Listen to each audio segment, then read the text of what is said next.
राहुल पढ़ाई बस बस बस, है ना, क्लास पे फोकस। ठीक है। सो आज काफी दिनों बाद मिले हो तुम लोग मुझे, है ना। आई होप तुम्हारे छुट्टियों का काम हो गया होगा और कुछ कवर करना होगा, वो भी पोर्शन तुम लोगों ने कवर किया होगा छुट्टियों में। अभी तुम्हारी क्लासेस स्टार्ट हो चुकी हैं अगेन। होमवर्क मिलेगा टीचर की साइड से, टेस्ट भी हुआ करेंगे। सो प्रायोरिटाइज योर वर्क कि किसको आपको पहले प्रायोरिटी देना है। मेरे हिसाब से अगर आप मुझसे पूछोगे तो एज ए टीचर मैं यही गाइड करूंगी, अगर तुम्हारा संडे में टेस्ट है, अगर तुम्हें वो चैप्टर्स आते हैं जो संडे को आ रहे हैं मतलब टेस्ट में, तो तुम वेंसडे से स्टार्ट कर सकते हो प्रिपरेशन। बट अगर मेजर टेस्ट है या फिर ऐसे चैप्टर हैं जो आप लोगों को थोड़े कम आते हैं या क्वेश्चन प्रैक्टिस उसकी कम हुई है, तो उस हिसाब से आपको वो काफी पहले स्टार्ट, 10 दिन पहले उसकी प्रिपरेशन स्टार्ट कर देनी चाहिए। ठीक है जी, ताकि एक साथ एकदम बर्डन भी ना आए। और देखो जो क्लास में चलता है वो तो चलता रहेगा बच्चों, वो तो आगे चलता रहेगा क्योंकि टीचर को सिलेबस कराना है ना, वो तो चलता ही रहेगा। तो आपको वो भी मेंटेन करना है। हाँ ये कर सकते हो कि थोड़ा सा डिले अगर हो जाता है डीपीपीज में, इट्स ओके, वो चलेगा, बट करनी तो वो है, तो 1-2 दिन डिले हो जाएगा तो इट्स ओके। तो मैंने तुम्हें पी ब्लॉक एलिमेंट्स में ग्रुप 15 और ग्रुप 16 मैंने आप लोगों को करा दिया था ऑलरेडी। ठीक है। आज मैं 17 और 18 खत्म करा दूंगी। 18 तो ना के मतलब बहुत ही हद ज्यादा छोटा है, 10 to 15 लगेंगे ज्यादा से ज्यादा, 10 मिनट, उससे ज्यादा नहीं लगेगा। ठीक है। हाँ ग्रुप 17 थोड़ा सा बड़ा है। और मैंने आप लोगों को DPP 2 भी दे दी थी, है ना, दे दी थी ना छुट्टियों से पहले। बताओ, आज मैंने उसका आंसर की शेयर कर दे क्योंकि ऋषि ने मेरे को याद दिलाया, मैम आंसर की दे दो। सच बताऊं ऋषि, इसके बाद मैं बनाने लगी थी उसके आंसर की, भूल ही गई थी कि आंसर की नहीं दी मैंने।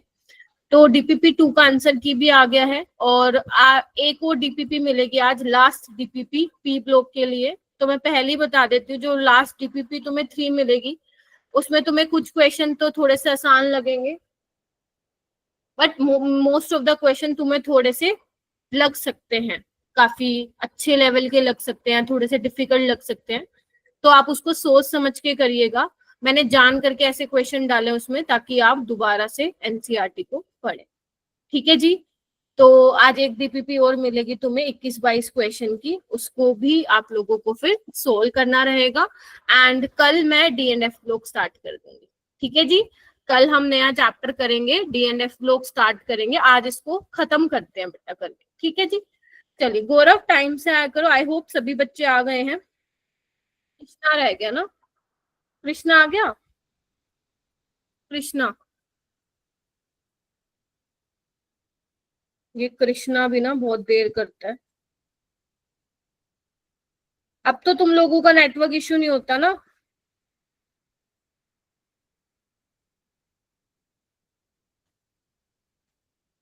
सिमरन आ गई,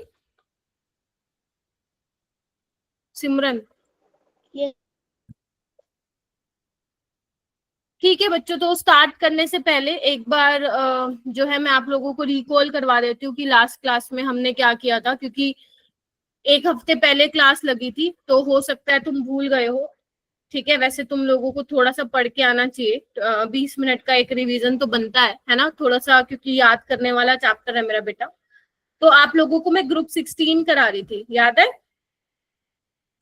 तो ग्रुप 16 में मैंने कौन कौन सी इंपॉर्टेंट चीजें बताई थी, याद है तुम लोगों को। एक तो मैंने इलेक्ट्रॉन गेन एंथैल्पी का ऑर्डर बताया था, है ना।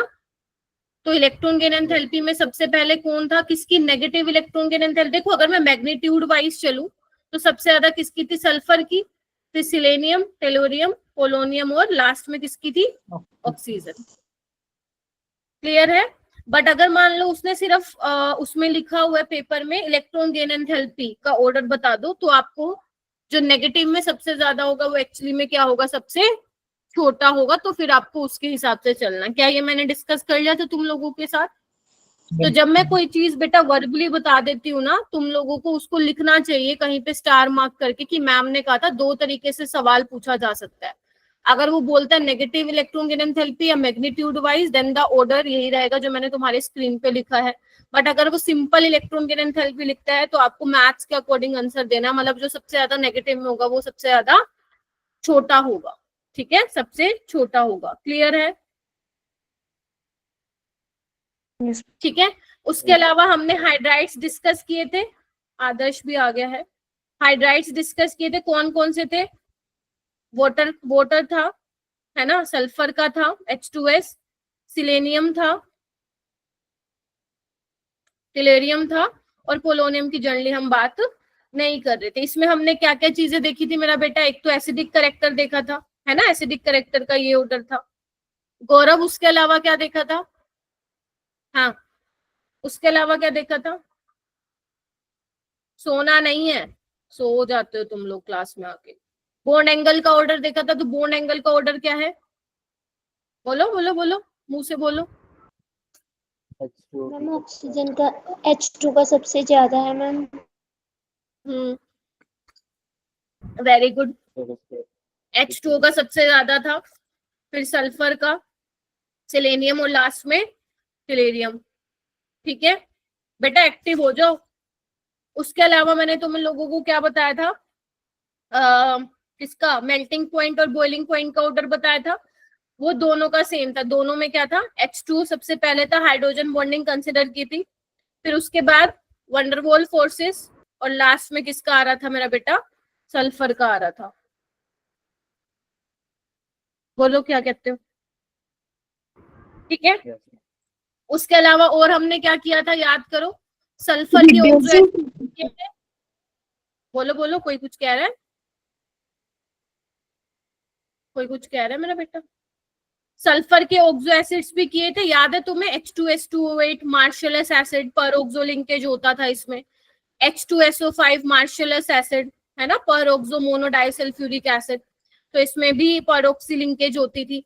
उसके अलावा हमने सल्फ्यूरिक एसिड देखा था, सल्फ्यूरस एसिड देखा था, है ना, ये सब हमने डिस्कस किया था, याद करो। S2O3 2 नेगेटिव का देखा था हमने। तो कुछ इस तरीके से हमने ऑक्सो एसिड्स, उनके स्ट्रक्चर भी देखे थे। आप लोगों को ऑक्सीडेशन स्टेट भी पता होना चाहिए, एंड आपको ये भी पता होना चाहिए किसमें परऑक्सी लिंकेज है, किसमें SS बॉन्ड है, वो भी आप लोगों को उसकी जानकारी होनी चाहिए। क्लियर है? ठीक है, ठीक है, ओके। गौरव, एक बार माइक अनम्यूट करके यस मैम बोलना पड़ेगा, तब मुझे मालूम पड़ेगा कि एक्टिव बैठे हो तुम। Yes ma'am. Great, good. उसके बाद आओ हेलोजन फैमिली पे। आप लोग प्लीज अपने पन्ने मत भरो पूरा थ्योरी वाला लिख के। आपको जैसे जैसे मैं छोटी छोटी चीजें जो इंपॉर्टेंट बताती हूँ सिर्फ वही लिखो। जिसके पास एनसीईआरटी की बुक अगर पुरानी है तो उसमें मिलेगा, तो उसमें आप हाईलाइट कर सकते हो। No need to write extra in your notes. और जिसके पास नहीं है एनसीईआरटी मतलब पीडीएफ फॉर्म में, फिर आपको अपने नोट्स में पॉइंट्स जो है लिखने पड़ेंगे। तो अगर मैं मेरा बेटा ग्रुप नंबर 17 की बात करूं तो हेलोजन फैमिली होती है। हेलो मतलब आपके सोल्ट हो गए, जीन मतलब होता है प्रोड्यूस, तो सोल्ट प्रोड्यूसर होते हैं ये, ठीक है, सोल्ट प्रोड्यूस करते हैं। तो जो हेलोजन फैमिली में आपके जो इंपॉर्टेंट एलिमेंट्स है वो कौन कौन से मेरा बेटा? फ्लोरीन, क्लोरीन, ब्रोमीन और आयोडीन। ये आपको पढ़ना है। स्टानिन रेडियो एक्टिव है, इसके बारे में हम यहाँ पे डिस्कस नहीं करेंगे। अब आपको समझ भी आ रहा होगा कि मैम किस तरीके से चल रही है। मैम पहले इलेक्ट्रॉनिक कॉन्फ़िगरेशन बताती हैं, फिर अकरेंस बताती हैं, फिर उसकी फिजिकल प्रॉपर्टीज, पीरियोडिक ट्रेंड्स बताती हैं, देन केमिकल प्रॉपर्टीज पे जंप करती हूँ मैं। ठीक है, तो सेम इसमें भी वही करेंगे। सबसे पहली चीज तुम्हें एलिमेंट्स के नाम याद होने चाहिए। उसके अलावा तुम्हें इलेक्ट्रॉनिक कॉन्फ़िगरेशन याद होनी चाहिए। हेलोजन फैमिली की मेरा बेटा जो आपका जनरल इलेक्ट्रॉनिक कॉन्फ़िगरेशन होती है, आरएन क्या होती है? NH2 NP5 होती है। सक्षम, आदर्श ठीक है, कृतिका, समृतिका मैम थोड़ा सा ट्राई करो कि अनम्यूट करके बोलो। थम्स अप दोगे तो मेरे को ये लगेगा तुम लोग कुछ और ही पढ़ रहे हो, है ना। चलिए ठीक है। तो फ्लोरीन का आपको पता है, फ्लोरीन सेकंड पीरियड का एलिमेंट है, तो उसका 2s2 2p5 होगा, ये 3s2 3p5, ये 4s2 4p5, 5s2 5p5, 6s2 6p5, है ना। और उसके बाद किसकी बारी आती है मेरा बेटा, 3D की बारी आती है। तो 3D कौन से वाले पीरियड में फिल होता है, 4th वाले पीरियड में, फिर 4D10 और 5D10। ऑल राइट, फिर हमारे पास बारी आती है, क्योंकि हमें पता है 2F 3F तो होता ही नहीं है, तो 4F में इलेक्ट्रॉन की फिलिंग होगी। तो 4F हमारा कहाँ पे आता है, 6th वाले पीरियड में आता है। क्लियर है ये सबको? यस उसके अलावा अगर मैं इनका करेक्टर Yes. बताऊं, अगर मैं इनका करेक्टर बताऊं, मेटल है, नॉन मेटल है, तो ये सारे के सारे क्या है मेरा बेटा, नॉन मेटल्स हैं। ये सारे के सारे क्या हैं, नॉन मेटल है। वैसे भी आपको पता है, जब हम पीरियोडिक टेबल में एक्सट्रीम राइट की तरफ जाते हैं तो नॉन मेटेलिक करेक्टर क्या होता है, इंक्रीज होता है। क्लियर है? बोलो। Yes ma'am. Yes, ma'am. बढ़िया, Yes, ma'am. Yes, ठीक ma'am. है। कृष्णा आ Yes, गया ma'am. क्या? अच्छा नहीं आया, ओके। उसके अलावा अब देखो एक बार एनसीआर, अरे इधर आओ, एनसीईआरटी क्या कहती है मेरा बेटा, एक बार एनसीईआरटी की हाइलाइट्स जरूर हमें पढ़नी है ताकि तुम लोगों को आसानी रहे। तो एनसीईआरटी कहती है कि fluorine, chlorine, bromine, iodine, astatine and tennessine, ये सारे के सारे मेंबर हैं ग्रुप नंबर 17 के। आपको कौन से वाले ध्यान में रखने हैं, फ्लोरीन, क्लोरीन, साथ साथ याद करोगे तो तुम्हारे लिए हेल्पफुल रहेगा मेरा बेटा, ठीक है? क्योंकि ग्रुप नंबर 17 हद ज्यादा इंपॉर्टेंट है, प्लीज ध्यान में रखें ये चीजें। तो फ्लोरीन, क्लोरीन, ब्रोमीन, आयोडीन, ये तुम्हें पढ़ने हैं 4 एलिमेंट्स के बारे में। फिर वो कह रहे हैं these are collectively known as halogen. Greek halo means salt and genes means bone, यानी कि प्रोड्यूस, सोल्ट प्रोड्यूसर्स होते हैं, सोल्ट प्रोड्यूस करते हैं। क्योंकि ये पीरियोडिक टेबल में एक्सट्रीम राइट पे होते हैं, तो हेलोजन्स क्या होते हैं, बहुत ज्यादा रिएक्टिव होते हैं और नॉन मेटेलिक होते हैं। क्लियर है? बोलो। Yes ma'am. Yes, ma'am. कोई बात Yes, नहीं, अगर टेनिसिन भी आता है ग्रुप नंबर 17 में, इट्स ओके, ठीक है मेरा बेटा। बस इसके अलावा और तुम्हें कुछ नहीं करना है। फिर यहाँ पे बोला astatine and tennessine are radioactive elements. तभी तुम मुझे देखोगे जितने भी मैं सवाल कराऊंगी, जितने भी मैं तुम्हें कॉन्सेप्ट्स बताऊंगी, उससे मैं सिर्फ किसकी बात करूंगी, फ्लोरीन की, क्लोरीन की, ब्रोमीन की और आयोडीन की बात करूंगी। तुम्हें भी नहीं जाना है बाकी दोनों पे, ठीक है? ना तो एडवांस में कभी क्वेश्चन आ रहा है रिलेटेड टू स्टानिन और टेनिसिन, ना ही मेंस में, तो फिर क्या ही पूछे, ठीक है? All right. उसके बाद हम बात करते हैं अकरेंस की। अकरेंस बोले तो कहाँ मिलते हैं, और तुमने ये चीज नोटिस किया होगा, मैंने ग्रुप नंबर 15, ग्रुप नंबर 16 में भी मैंने तुम्हें बताया था अकरेंस। चलो तुम्हारा छोटा सा टेस्ट लेती हूँ, मुझे ये बताओ गैलेना का क्या फॉर्मूला था, गैलेना का, चलो गैलेना का क्या फॉर्मूला था? बोलो बोलो। हाँ, अरे एक तो जोर से बोलो, कुछ सुनाई नहीं देता क्या बोल रहे हो। पीबीएस। हाँ ऐसे बोलो। हाँ वेरी गुड, गैलेना का था पीबीएस, ठीक है। और उसका जिप्सम का, जिप्सम,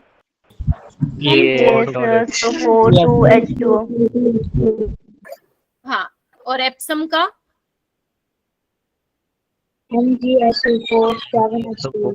ठीक है। तो ऐसे ही बहुत बढ़िया याद है तुम लोगों को। ऐसे ही तुम्हें यहाँ पे हेलोजन फैमिली में कुछ कुछ चीजें याद रखनी है। सबसे पहले अगर मैं बात करूँ तो fluorine is present mainly as insoluble fluorides, ठीक है? अब जो इनसोल्युबल फ्लोराइड्स हैं, कौन कौन से नाम याद करने हैं? सबसे पहले मेरी बेटा बात आती है यहाँ पे, आ जाओ इधर, फ्लोरस्पार की। किसकी? ये पेपर में आया हुआ है, तुम्हें आज मैंने असाइनमेंट में डाला है ये सवाल। फ्लोरस्पार क्या होता है? CaF2। क्या होता है? कैल्शियम फ्लोराइड ही क्या है? फ्लोरस्पार है, उसका दूसरा नाम है क्रायोलाइट। क्रायोलाइट याद करो, क्रायोलाइट Na3AlF6, एल्यूमिनियम का फ्लोराइड होता है, नाम से याद रख सकते हो, क्रायोलाइट एल्यूमिनियम, क्रायोलाइट एल्यूमिनियम होता है उसके अंदर, Na3AlF6। क्योंकि ऑप्शन आएंगे तो ऑप्शन में तुम एलिमिनेट कर सकते हो अगर तुम्हें थोड़ा सा याद हो कि हाँ इसमें एल्यूमिनियम होता है, ठीक है? इसी तरीके से याद करनी है तुम्हें चीजें। फिर तुम्हें याद करना है फ्लोरोएपेटाइट। क्या ये मैंने तुम्हें ग्रुप 15 में भी बताया था? फोस्फोरस वाले एपेटाइट है ना, phosphorus occur as mineral in the form of apatite family. तो फ्लोरोएपेटाइट आपको ये पता होना चाहिए इसका फॉर्मूला। वेरी गुड, शाबाश। उसके अलावा क्या पता होना चाहिए, है क्या कोई और नाम? यस। उसके अलावा आप लोगों को कार्नालाइट का फॉर्मूला पता होना चाहिए मेरा बेटा। कार्नालाइट क्या होता है? डबल सोल्ट होता है। डबल सोल्ट मतलब कि जिसमें 2 सोल्ट है, KCl का और MgCl2 का। इसको मैं कोऑर्डिनेशन कंपाउंड के पहले लेक्चर में भी कराऊंगी, जहां पे मैं तुम्हें डिफरेंस बताऊंगी डबल सोल्ट और कॉम्प्लेक्स सोल्ट में। तो carnallite is KCl MgCl2 dot 6H2O। ठीक है, देखो इधर इसको। ऑलराइट, तो यानी कि यहाँ पे तुम्हारे लिए क्या क्या जरूरी हो गए मैम? कौन कौन से नाम याद करने हैं? एक तो नाम याद करना है CaF2 फ्लोरस्पार, क्रायोलाइट, क्रायोलाइट अभी याद करो मेरे साथ साथ।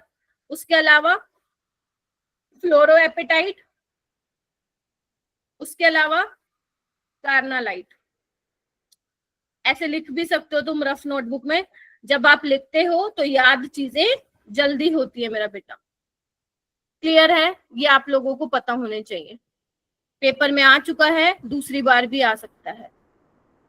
चलूं?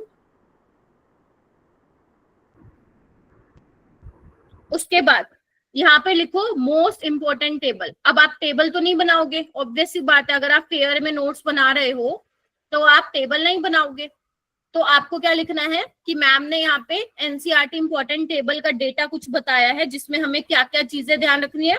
तो जहां जहां पे मैं बोलूंगी ये इंपॉर्टेंट है वो तुम्हारे नोट्स में होना चाहिए। क्लियर है? चलिए, अब मुझे स्टानिन के बारे में नहीं पढ़ना है। सबसे पहले मैं बात करूंगी एटॉमिक नंबर पे। तो एटॉमिक नंबर में तुम्हें किसी तरह की कोई क्या बोलते हैं, कोई भी टेंशन नहीं होनी चाहिए, आनी चाहिए। 9, 17, 35 और 53, 53। एटॉमिक मास भी तुमसे कोई पूछना नहीं वाला, बस आप याद रखो फ्लोरीन, क्लोरीन और ब्रोमीन का मास याद रखो, काम में आता है। ठीक है, इलेक्ट्रॉनिक कॉन्फ़िगरेशन मैं ऑलरेडी बता चुकी हूँ, तो ये आपको पता होना चाहिए, जिसपे मैं स्टार मार्क कर रही हूँ। Electronic configuration you should know. उसके अलावा क्या मैम हमें कोवेलेंट रेडियस पता होनी चाहिए? Answer is no. क्यों? क्योंकि डाउन द ग्रुप साइज बढ़ता है। तो साइज क्या यहाँ पे बढ़ रहा है? 64, 99, 114, 133। यस मैम बढ़ रहा है। तो there is no exception in covalent radius. Clear है? So no need to learn. Clear है? आयनिक रेडियस मैंने वैसे भी तुम्हें किसी भी ग्रुप में नहीं बताई है, इसमें भी नहीं बताऊंगी, वैसे इंक्रीज ही होती है। Ionization energy down the group क्या होनी चाहिए? आयनाइजेशन एनर्जी घटनी चाहिए, बिकॉज साइज बढ़ रहा है ना। तो देखो घट रही है क्या? 1600, 1200, 1100 और 1000। मैम लर्न करनी है? Answer is no, there is no need to learn. Clear है? ठीक है मैम, आगे चलो। क्या लर्न करना है ma'am? Electron gain enthalpy learn करना है। यस, लिखो इसको नोटबुक में। मैम ने कहा था इलेक्ट्रॉन गेन एंथैल्पी लर्न करना है, और ये तुम्हारा पीरियोडिक टेबल का भी पार्ट है। ठीक है, ये मैं ऑलरेडी तुम लोगों को डिस्कस कर चुकी हूँ, मैं दोबारा नहीं करूंगी। क्लोरीन की देखो सबसे नेगेटिव इलेक्ट्रॉन गेन एंथैल्पी, नहीं वैल्यूज मैं बता रही हूँ क्या याद करना है। आप सिर्फ ये याद रखोगे पूरे पीरियोडिक टेबल में सबसे ज्यादा जो नेगेटिव इलेक्ट्रॉन गेन एंथैल्पी होती है वो ग्रुप 17 की होती है। ठीक है, ग्रुप 17 की होती है 300 से 350 के बीच में। कौन सी रेंज में? 300 से 350 की रेंज में। क्लियर है? क्लियर है?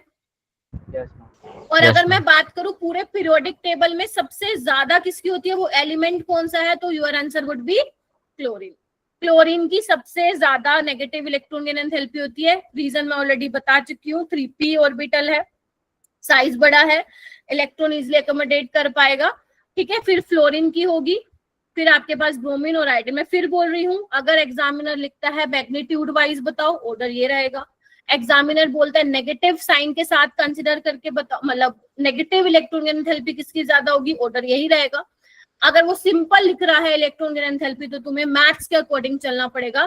फिर तुम्हारा आंसर क्या होगा? पहले आयोडीन होगा, फिर ब्रोमीन, क्लोरीन और लास्ट आयोडीन होगा, फिर तुम्हारा ब्रोमीन होगा, फ्लोरीन और लास्ट में क्या होगा? क्लोरीन होगा। छोटी छोटी बातें हैं, याद होनी चाहिए। ठीक है, उसके अलावा उसके अलावा इलेक्ट्रोनेगेटिविटी क्या होती है डाउन द ग्रुप? कौन बताएगा? आरुष, क्या होता है electronegativity down the group? Sandeep? Decrease होती है। सुमित फोकस करो यहाँ पे, डिक्रीज होती है। तो क्या डिक्रीज हो रही है? 4, 3.2, 3.0, 2.7, 2.2। Yes ma'am. तो क्या मैम लर्न करना है? No, there is no need to learn. आगे आइए, उसके बाद है मोस्ट इंपॉर्टेंट, लिखो हाइड्रेशन एनर्जी। लिखो हाइड्रेशन एनर्जी। क्या होता है हाइड्रेशन एनर्जी? जिसको पानी के प्रति बहुत ज्यादा प्यार होता है, तो वो क्या होता है, पानी के मॉलिक्यूल उसको अच्छे से घेरते हैं, और जब पानी के मॉलिक्यूल उसको अच्छे से घेरते हैं, सराउंड करते हैं, तो एक एनर्जी रिलीज होती है। उस एनर्जी का नाम क्या होता है? हाइड्रेशन एनर्जी होता है। क्या होता है? हाइड्रेशन एनर्जी होता है।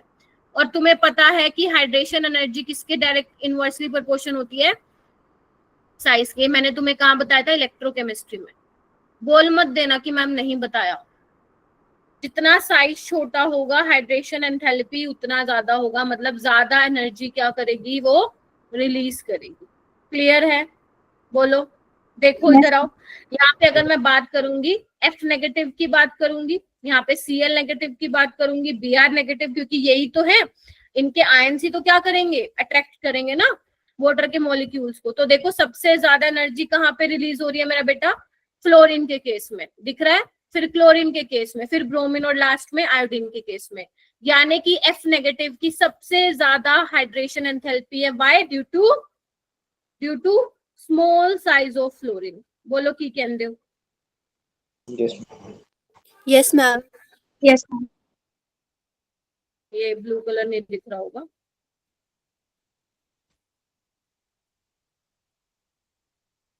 तो अभी तक क्या क्या पढ़ना है तुम्हें, electronic configuration, electron enthalpy and third one is hydration energy. बस अभी तक यही पढ़ना, आगे चलो।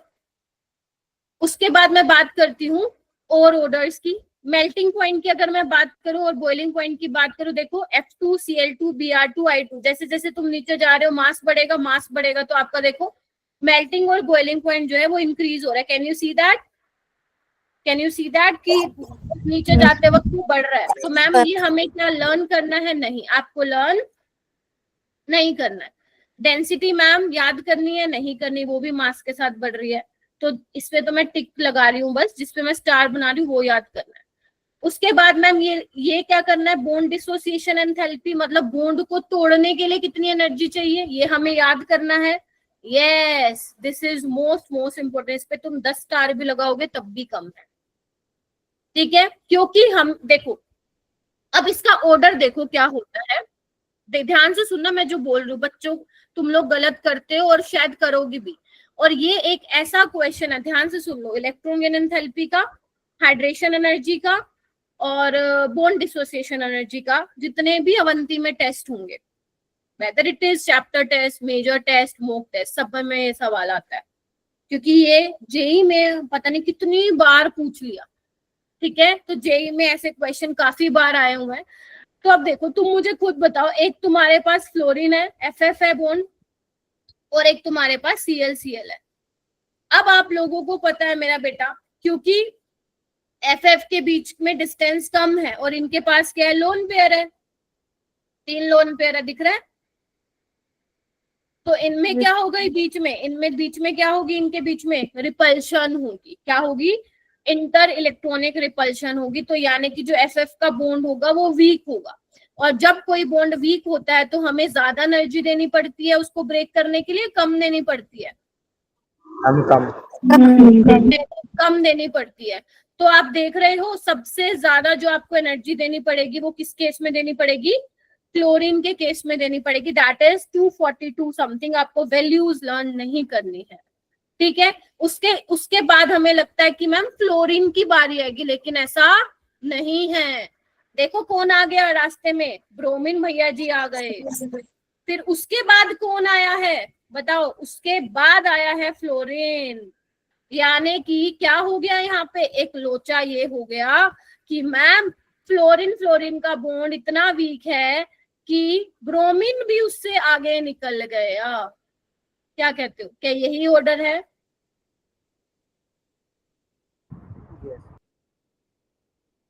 अब मैं ये तो बोल के निकल गई, कि इंटर इलेक्ट्रॉनिक रिपल्शन होता है। क्या तुम में से लिखा है, आप लोगों ने ये लिखी है ये बात जो मैंने अभी बोली है?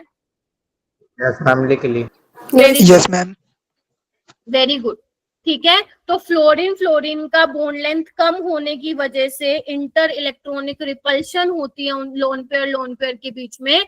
दैट इज वाई जो FF का बॉन्ड होता है वो वीक होता है और हमें उसमें एनर्जी कम देनी पड़ती है ब्रेक करने के लिए, मतलब।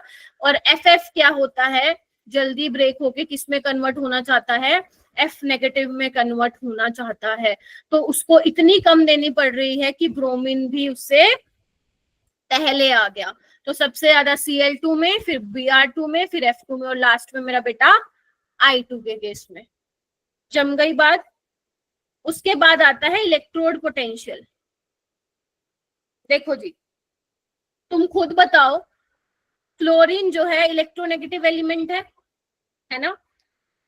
अब यस मैम। इलेक्ट्रोनेगेटिव एलिमेंट है तो वो क्या करने वाला, और वैसे भी तुम्हें पता है जब मैं पीरियोडिक टेबल में एक्सट्रीम राइट पे जाती हूँ तो नॉन मेटेलिक कैरेक्टर बढ़ता है, यानी कि वो इलेक्ट्रॉन को क्या करने की टेंडेंसी रखते हैं, गेन करने की टेंडेंसी रखते हैं।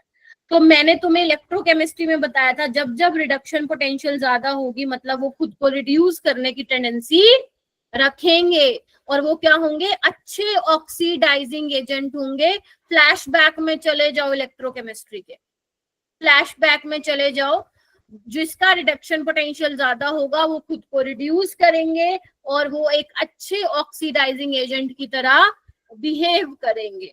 तो यहाँ पे जो पॉजिटिव वैल्यू यहाँ पे इंडिकेट कर रही है वो यही इंडिकेट कर रही है कि F2 F नेगेटिव में Cl2, Cl नेगेटिव में Br2, Br नेगेटिव में क्या होना चाहेंगे, चेंज होना चाहेंगे। गेटिंग माई पॉइंट और नोट? और अगर मुझे ऑक्सीडाइजिंग पावर का ऑर्डर लिखना हो तो सबसे आगे कौन आएगा बताओ?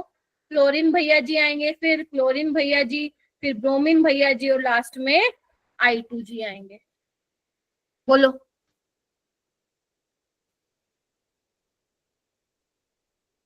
आप लोगों को मैं 15 to 20 सेकेंड्स दे रही हूँ, आप जिन पे मैंने 5 चीजें मैंने बताई है मोस्ट इंपॉर्टेंट, पहले उसको रिवाइज करो। मैं पहले तुमसे ओरल टेस्ट लूंगी इसका, फिर मैं आगे बढ़ूंगी। जल्दी से इसको रिवाइज कर लो। कृष्णा लेट हो गया आप आज। हाँ यस मैम, वो थोड़ा फोन चार्ज नहीं था ना मैम, तो वो स्विच ऑफ हो गया था, फिर खुलने में टाइम लगा थोड़ा। आपको रिकॉर्डिंग देखनी पड़ेगी क्योंकि मैंने काफी सारी चीजें बता दी थी। Yes ma'am. चलो खैर, मैंने आपको 5 चीजें बताई हैं, जल्दी से रिवाइज करो। 20 सेकेंड्स हैं तुम लोगों के पास, मैं पानी पी लूं।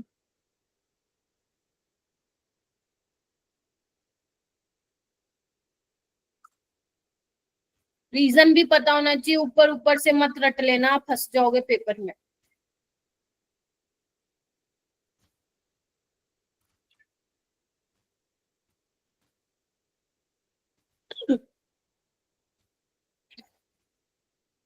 और मुझे थम्स अप कर देना, फिर मैं आप लोगों का टेस्ट लूंगी छोटा सा।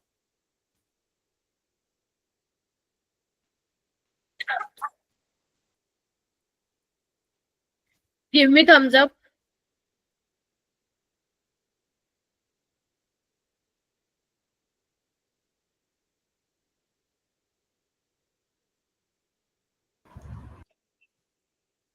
चलो मैं ये वाला स्क्रीन हटा रही हूँ, और be ready for the test. ठीक है, be ready for the test. ठीक है, जिसका नाम मैं बोलूंगी वही आंसर करेगा। Manisha, can you hear me बेटा? Yes, ma'am.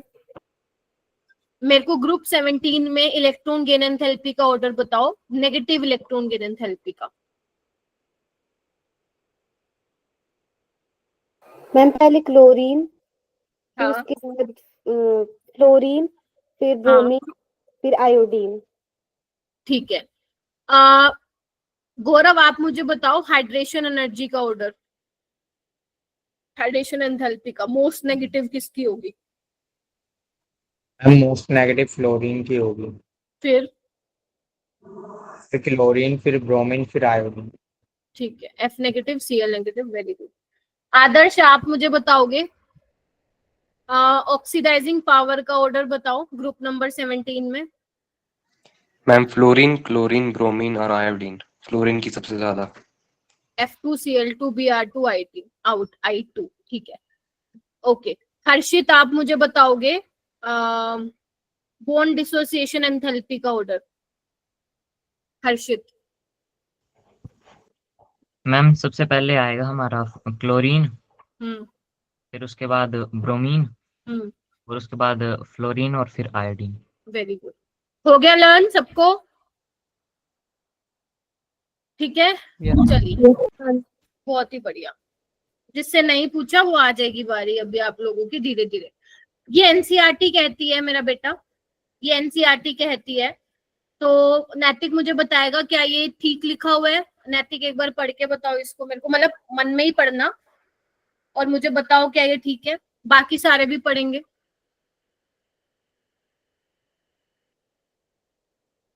रिया फोकस करो, श्रुति, स्मृतिका, सिमरन,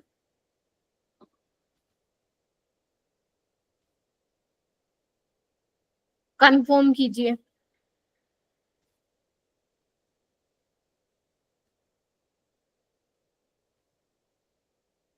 साजिया ठीक है, सुमित, संदीप, तुषार, यस मैम। ठीक है, तुषार ठीक है ये, हाँ ठीक है, ठीक है। तो ये वही चीज है जो मैंने लिखी हुई है। आगे चलते हैं मेरा बेटा, फिजिकल प्रॉपर्टीज पे आते हैं। अब फिजिकल प्रॉपर्टीज में क्या क्या है मेरा बेटा? तो फिजिकल प्रॉपर्टीज में एक बहुत इंपॉर्टेंट प्रॉपर्टी है कलर की। एडवांस में सवाल आया हुआ है इससे रिलेटेड, और मेरे गट फीलिंग कह रही है शायद हो सकता है मेंस में भी आ जाए इस बार। देखो यहाँ पे क्या बोला हुआ है, यहाँ पे सबसे पहले बोली हुई है बात की फ्लोरीन क्लोरीन आपकी गैसेस होती हैं, ब्रोमीन आपका लिक्विड होता है। क्या ब्रोमीन देखा है किसी ने लैब में? देखा है, रेडिश ब्राउन कलर का होता है, बड़ी गंदी बदबू आती है, इतनी गंदी है ना, और वो बहुत ज्यादा वो होता है, क्या बोलते हैं, रिस्की होता है उसके साथ डील करना, ठीक है। आयोडीन सॉलिड होता है, ये मैम पढ़ना है क्या? वैसे देखो ये वाला सवाल तो नहीं पूछेंगे आपसे कि ब्रोमीन क्या होता है, बस हाँ नॉर्मल आप एक बार बस देख लेना, ठीक है। फिर वो कह रहे हैं कि there melting and boiling point steadily increase with atomic number, ये मैंने ऑलरेडी तुम्हें बता दिया है। अब जो सबसे इंपॉर्टेंट बात है मेरा बेटा, जो मैं हाईलाइट कर रही हूँ ग्रीन कलर से, वो है जितने भी हेलोजेंस होते हैं वो क्या होते हैं मेरा बेटा? कलर्ड होते हैं, कलर्ड होते हैं। इस पे मैं थोड़ा सा टाइम लूंगी तुम लोगों का मेरा बेटा। तो अगर मैं तुम्हें एक चीज बताऊं यहाँ पे, एक minute, let me select the pen. इधर देखो, आप लोगों को मैंने एमओटी पढ़ा दी ना, मॉलिक्यूलर ऑर्बिटल थ्योरी, या तुमने कहीं से पढ़ी होगी खुद से। तो अगर मैं मेरा बेटा F2 में 18 इलेक्ट्रॉन होते हैं, जो F2 का एमओटी होगा वही Cl2 Br2 I2 का होगा, क्योंकि वैलेंस इलेक्ट्रॉन तो क्या है सब में 7 ही है ना। तो मैं यहाँ पे एक F2 का बना के आपको समझाना चाहती हूँ कि मैं क्या बोल रही हूँ। सबसे पहले 18 इलेक्ट्रॉन हमें फिल करने हैं। तो सिग्मा 1s होता है, sigma star 1s, sigma 2s, sigma star 2s है ना, जिसमें इलेक्ट्रॉन 14 से ज्यादा होते हैं। पाई सिग्मा 2pz, पाई 2px, पाई 2py, इनकी एनर्जी सेम होती है। Pi star 2px, pi star 2py, है ना, देख रहे हो, याद आ रही है चीजें। Sigma star 2pz। अब मुझे 18 इलेक्ट्रॉन भरना है, कैसे भरूंगी? 2, 4, 6, 8, 10, हुन्स रूल के अकॉर्डिंग एक एक, फिर पेयरिंग। कितने हो गए? 6, 8, 10, 12, 14, 15, 16, 17, 18। बोलो हाँ या ना? यस। आइए। तो 17 होंगे ना? 17 क्यों, 18 होंगे ना। 9 2 18, फ्लोरीन का 9 होता है ना एटॉमिक नंबर। तो 2 लिया, ठीक है। ठीक है, चलिए। अब एक बात बताओ, अगर मैं तुमसे पूछूं बेटा इस मॉलिक्यूलर, जो मैंने इलेक्ट्रॉनिक कॉन्फ़िगरेशन लिखी है, प्लीज ध्यान से सुनना, इसमें से हाईएस्ट ऑक्यूपाइड मॉलिक्यूलर ऑर्बिटल कौन सी है? हाईएस्ट ऑक्यूपाइड, ये वाली बोलोगे तुम? इसको मैं ये भी बोल दूं, होमो हाईएस्ट ऑक्यूपाइड मॉलिक्यूलर ऑर्बिटल बोल सकती हूँ। कौन सी है वो? पाई स्टार 2px और पाई स्टार 2py।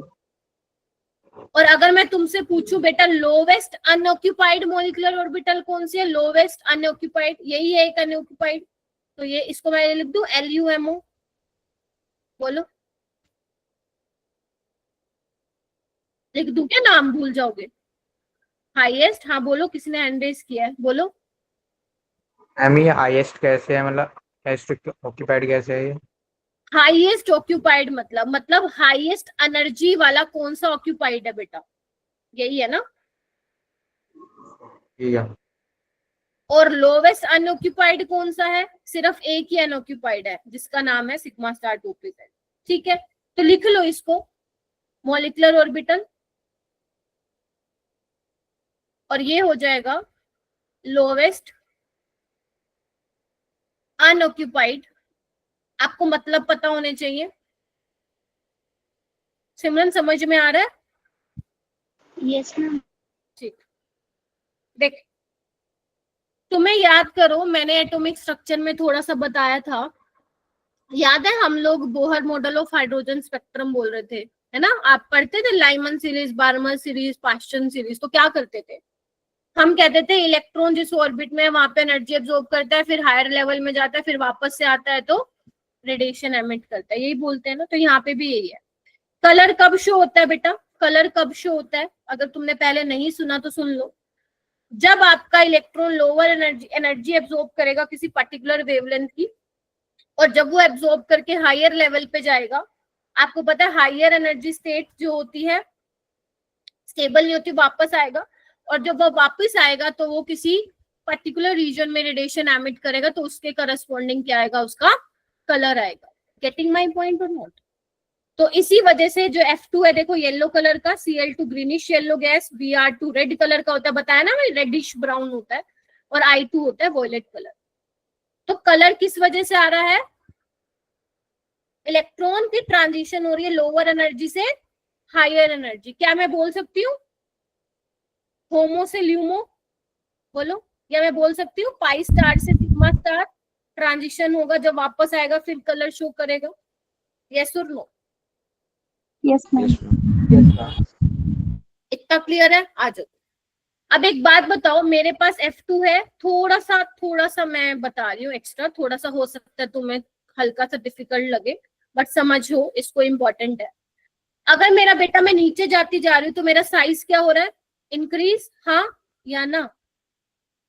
और जब मेरा साइज इंक्रीज होता है, तुम मुझे बताओ, एक मुझे वैलेंस इलेक्ट्रॉन में से, मान लो मुझे सबके केस में आउटर मोस्ट शेल में से इलेक्ट्रॉन निकालना है, ठीक है? तो मैं कहाँ पे जल्दी से निकाल पाऊंगी? आयोडीन के केस में, क्योंकि न्यूक्लियस और वैलेंस इलेक्ट्रॉन के बीच में फोर्स ऑफ अट्रैक्शन कम है, तो मेरे को कमी एनर्जी में क्या हो जाएगा? इलेक्ट्रॉन निकल जाएगा। तो तुम मुझे ये बताओ, किस केस में जो इलेक्ट्रॉन है उसको लोअर एनर्जी के रेडिएशन दोगे तो वो एब्जॉर्ब करके फटाफट ऊपर भागेगा? किस केस में?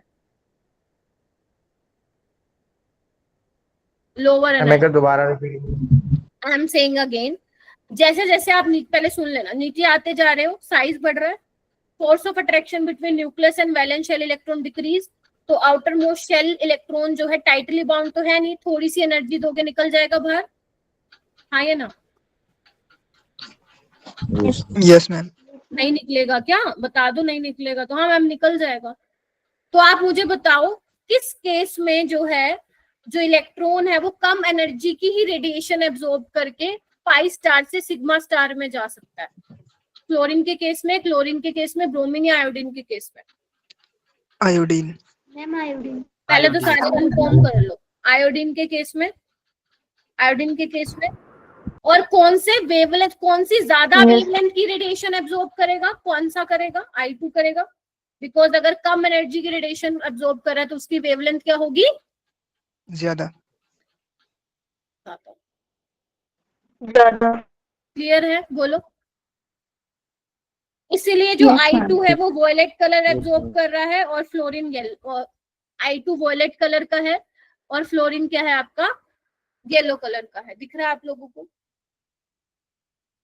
ठीक है। जब तुम्हें मैं कोऑर्डिनेट, इधर आओ, इधर आओ, इधर आओ, जब मैं तुम्हें कोऑर्डिनेशन केमिस्ट्री पढ़ाऊंगी, मैं दोबारा ये कॉन्सेप्ट वहां पे बताऊंगी। जब कोई पर्टिकुलर लाइट की वेवलेंथ एब्जॉर्ब करता है ना, उसके कॉम्प्लीमेंट्री कलर वो शो करता है। ये कभी पता नहीं सुना है या नहीं सुना, नहीं सुना तो इट्स ओके, मैं कोऑर्डिनेशन में बता दूंगी। तो जो अगर I2 आपका वॉयलेट कलर है ना, तो उसने कौन सा एब्जॉर्ब किया होगा मेरा बेटा? येलो कलर की वेवलेंथ क्या की होगी? एब्जॉर्ब की होगी। ठीक है। और अगर मेरा फ्लोरीन येलो कलर का है तो उसने कौन से कलर की लाइट जो है एब्जॉर्ब की होगी? वॉयलेट कलर की। ये मैं तुम्हें कोऑर्डिनेशन में बताऊंगी। ठीक है। अब तुम मुझे बताओ, वॉयलेट की वेवलेंथ ज्यादा होती है या येलो वाले की वेवलेंथ ज्यादा होती है? बताओ, वॉयलेट कलर की वेवलेंथ ज्यादा होती है, येलो कलर की वेवलेंथ ज्यादा होती है? Ma'am yellow. येलो। अब तुम्हें समझ में आ गया कि क्यों इसने लोअर एनर्जी की रेडिएशन एब्जॉर्ब की और हायर वेवलेंथ की। क्लियर है? Yes ma'am. तो ये यहाँ आता है, ठीक है। तो अब तुम्हें एक सवाल मिलेगा इससे रिलेटेड डीपीपी में। पहले आप वो मैंने वैसे तो वो क्लास में ही करवाना था, बट मैं सोची थी एक बार आप खुद करिए ताकि मैं नेक्स्ट क्लास में फिर उसको ले लूंगी। तो यानी कि मेरा बेटा मोटा मोटी बात देखो, ये तो जो मैंने भी बताया वो एडवांस के पॉइंट ऑफ व्यू से बताया। अगर मैं मेंस के पॉइंट ऑफ व्यू से बताऊं क्या क्वेश्चन पूछ सकते हैं, वो सिर्फ यही पूछ सकता है कि जो फ्लोरीन कलर, जो आपकी हेलोजन है, जो ये F2Cl2 Br2 और I2 है, वो जो कलर शो कर रहे हैं वो कौन सा ट्रांजिशन होगा उसमें। ठीक है, तो आप बता सकते हो पाई स्टार से सिग्मा स्टार, बोलो। यस। ठीक है, और जैसे जैसे नीचे जाते जाते ना साइज बढ़ता है, तो जो ये होमो और ल्यूमो के बीच में गैप होता जाता है वो कम होता जाता है। ठीक है, तो इतना याद रखना है मेंस के पॉइंट ऑफ व्यू से। और जो मैंने ये वेवलेंथ वाली तड़का घुसा दिया वो आप याद रख सकते हो एडवांस पॉइंट ऑफ व्यू से। ठीक है, आई होप लिख लिया हो आप सभी ने। नहीं तो मुझसे पूछ लेना, मैं लिखवा दूंगी। ऑलराइट, इतना करना आप लोगों को। उसके बाद वो बोल रहे हैं फ्लोरीन एंड क्लोरीन, इधर आओ। Fluorine and chlorine react with water, bromine and iodine only. ये आपको याद नहीं करना है, ये आपको याद नहीं करना है ये अभी, क्योंकि अभी मैं रिएक्शन कराऊंगी, अपने आप ही चीजें पता लग जाएगी। तो बेसिकली आपको इसमें सिर्फ क्या याद रखना है, कलर वाली चीज याद रखनी है। रख लोगे?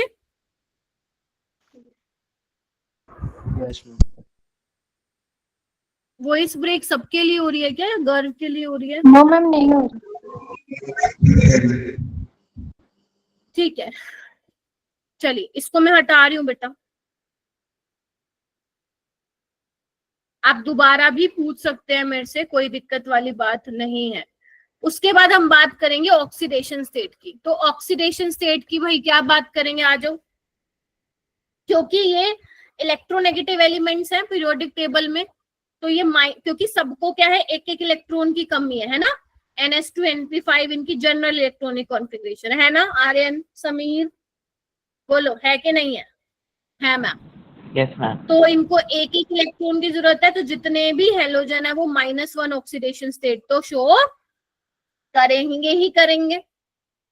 लेकिन अगर मैं बात करूं सेकंड पॉइंट की, तो वो कह रहे हैं कि फ्लोरीन को छोड़ के बाकी जो हेलोजन है, क्लोरीन, ब्रोमीन, आयोडीन, वो प्लस वाली ऑक्सीडेशन स्टेट भी क्या करेंगे, शो करेंगे। +1, +3, +5, +7 भी करेंगे। क्यों करेंगे इतनी हायर ऑक्सीडेशन स्टेट? क्योंकि इनके पास क्या होती है, वैकेंट ऑर्बिटल्स प्रेजेंट होती हैं। क्लियर है? बोलो। यस अब मैम फ्लोरीन क्यों नहीं दिखा रहा? फ्लोरीन सिर्फ -1 क्यों दिखा रहा है? क्योंकि fluorine is a most electronegative element. बोलो क्या कहते हो?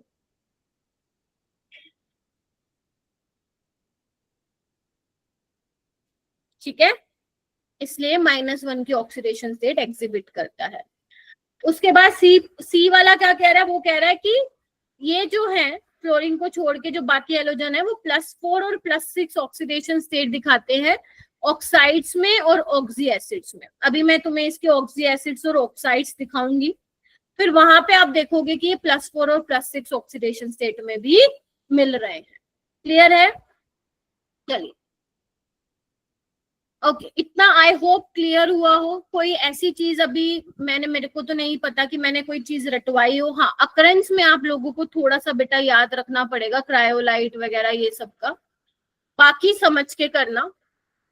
क्योंकि मेरा बेटा, मैंने अभी आपको ये बताया कि जो ग्रुप 17 के एलिमेंट्स होते हैं काफी ज्यादा रिएक्टिव होते हैं, मतलब वो इलेक्ट्रॉन को गेन करने की टेंडेंसी रखते हैं, हाँ या ना? यस और सबसे ज्यादा स्ट्रॉन्ग ऑक्सीडाइजिंग एजेंट कौन है? फ्लोरीन है, अभी बताया था मैंने।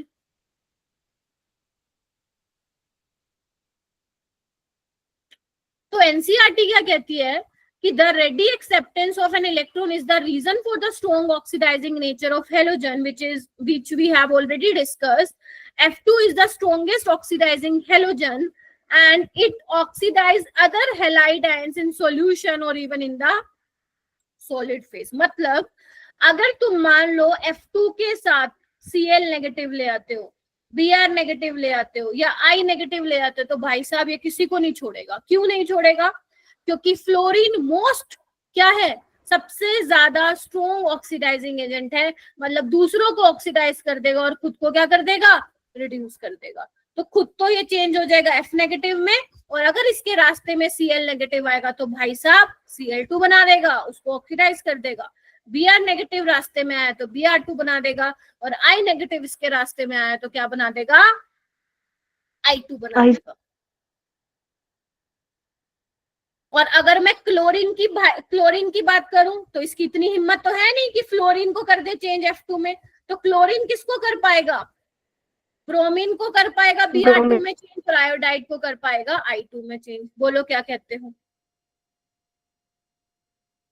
यस और अगर मैं ब्रोमीन की बात करूं तो वो किसको कर पाएगा, ना तो वो क्लोरीन को कर पाएगा ना वो फ्लोरीन को कर पाएगा, बिकॉज ब्रोमीन की जो ऑक्सीडाइजिंग पावर है वो सिर्फ आयोडीन से ज्यादा है, तो वो I नेगेटिव को किस में चेंज कर देगा, I2 में चेंज कर देगा। हाँ या ना?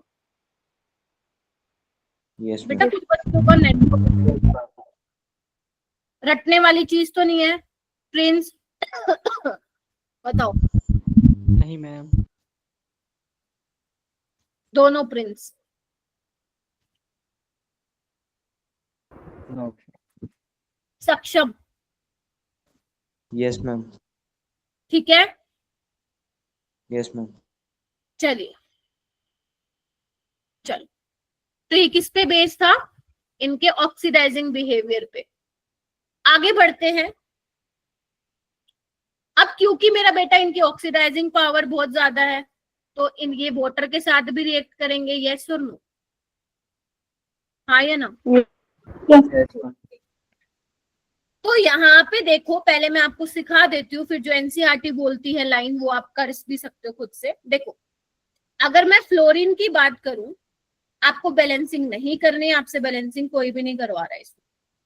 तो फ्लोरीन की क्या टेंडेंसी है, ये तो F नेगेटिव में चेंज होगा, की कहते हो, और वाटर किस में चेंज हो जाएगा, वाटर को ये किस में चेंज कर देगा, O2 में। एक बात बताओ, फ्लोरीन यहाँ पे 0 में है, वाटर में ऑक्सीजन -2 में है, तो ऑक्सीजन यहाँ पे चला गया 0 में और F हो गया यहाँ पे -1 में। तो क्या किया, खुद को तो रिड्यूस करा दिया, और लेकिन दूसरे को क्या करा दिया, ऑक्सीडाइज करा दिया। यानी कि जब फ्लोरीन वाटर के साथ रिएक्ट करता है तो वहां पे आपको कौन सी गैस मिल रही है, O2 गैस मिल रही है। क्या मैम ब्रोमीन और iodine chlorine same behaviour show करेंगे? So answer is no. No. जब क्लोरीन और ब्रोमीन पानी के साथ रिएक्ट करेंगे, मान लो जब क्लोरीन पानी के साथ रिएक्ट करता है तो मेरा बेटा वहां पे आपको एक हैलिक एसिड मिलता है, हाइड्रोहेलिक एसिड कुछ नहीं है, वही है HCl ही है, ठीक है, हाइड्रोक्लोरिक एसिड। क्लियर है? और एक आपको मिलता है हाइपोहेलस एसिड, यानी कि हाइपोक्लोरस एसिड, यानी कि HOCl। सेम जब Br2 पानी के साथ रिएक्ट करता है मेरा बेटा, तो आपको एक HBr मिलता है, और क्या मिलता है, बोलो, HOBr मिलता है।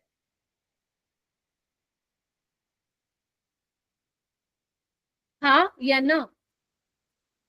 मैं फिर बता रही हूं, फ्लोरीन क्या करता है, वाटर के साथ रिएक्ट करके O2 देता है, लेकिन अगर मैं Cl2 और Br2 की बात करूं तो वहां पे HCl, HBr या इसके साथ साथ HOCl या HOBr आपको मिलेगा। लेकिन आयोडीन क्या करता है मैडम, क्या I2 वाटर के साथ रिएक्ट कर पाता है? नहीं, स्पॉन्टेनियसली नहीं रिएक्ट करता है।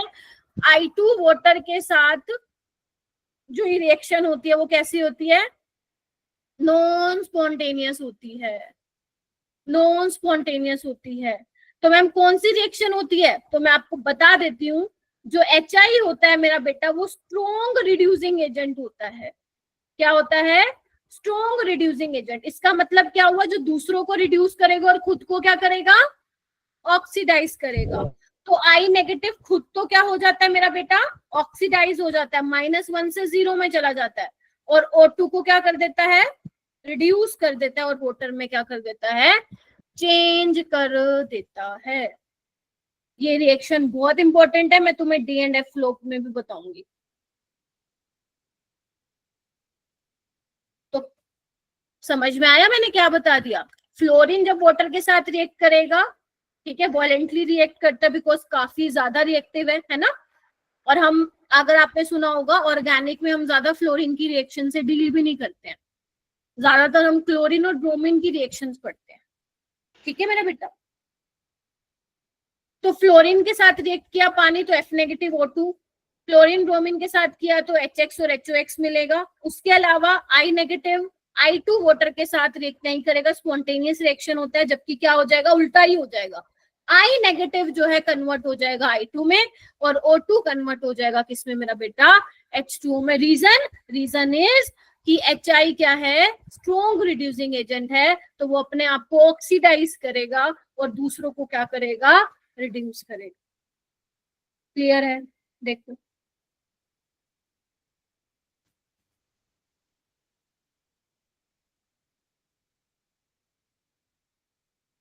ऋषि, ठीक है बेटा? Rahul, Yes, ma'am. Aarush, Naitik, Sajiya, yes ma'am.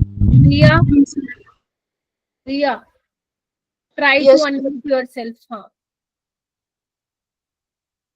स्मृतिका, गर्व, गौरव सो तो नहीं गए? मैम जो आई है वो एसिडिक मीडियम में रिएक्ट करता है ऑक्सीजन के, तो बस फिर से बोलो, I नेगेटिव। जो आई नेगेटिव में लास्ट वाली लाइन में जो दे रखा है, negative oxidise by oxygen in acidic medium only, तो मैम वो सिर्फ एसिडिक मीडियम में हो सकता है। हाँ, एसिडिक मीडियम में होती है बेटा ये रिएक्शन,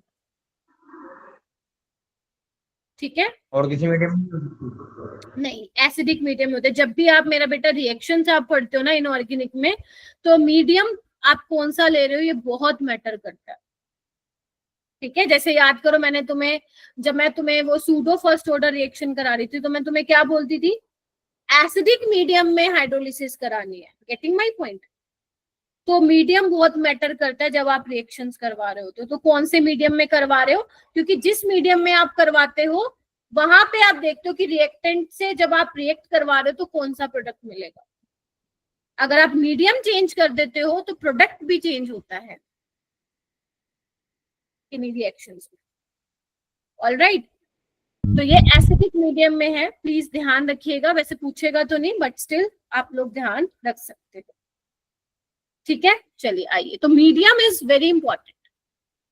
जल्दी से, ये मैं ऑलरेडी बता चुकी हूँ, फटाफट से एनसीईआरटी की लाइंस पढ़ो और एनसीईआरटी पे वो क्या कहते हैं, इसको देखो और खत्म करो कि मैम ये तो हो गया। एनसीईआरटी को देख लो फटाफट और मुझे कंफर्म करो कि मैम ये तो हमें पहले ही पता है।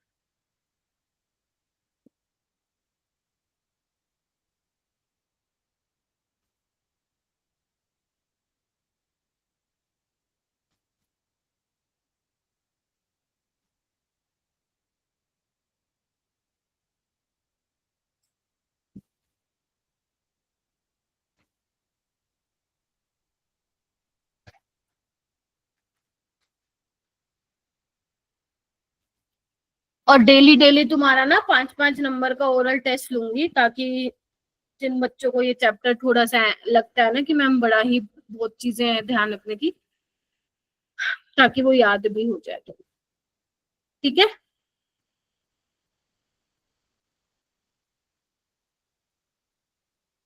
हो गया? चलूं आगे? मुझे बता दो इसमें कोई दिक्कत है तो, एनएमएलएस बिहेवियर में। तो यहाँ पे यही बता रहे थे कि फ्लोरीन जो है बाकी मेंबर से किस तरीके से किन चीजों में अलग है। तो भाई इलेक्ट्रोनेगेटिविटी, स्ट्रॉन्ग ऑक्सीडाइजिंग एजेंट है ना, हाई इलेक्ट्रोनेगेटिव है, वैकेंट और डी ऑर्बिटल नहीं है, एफएफ बॉन्ड डिसोसिएशन एंथैल्पी कम है, साइज छोटा है, ये सब आपको दिया हुआ। ठीक है, वेरी गुड। यहाँ पे क्या लिखा हुआ है कि most of the reactions of fluorine are exothermic.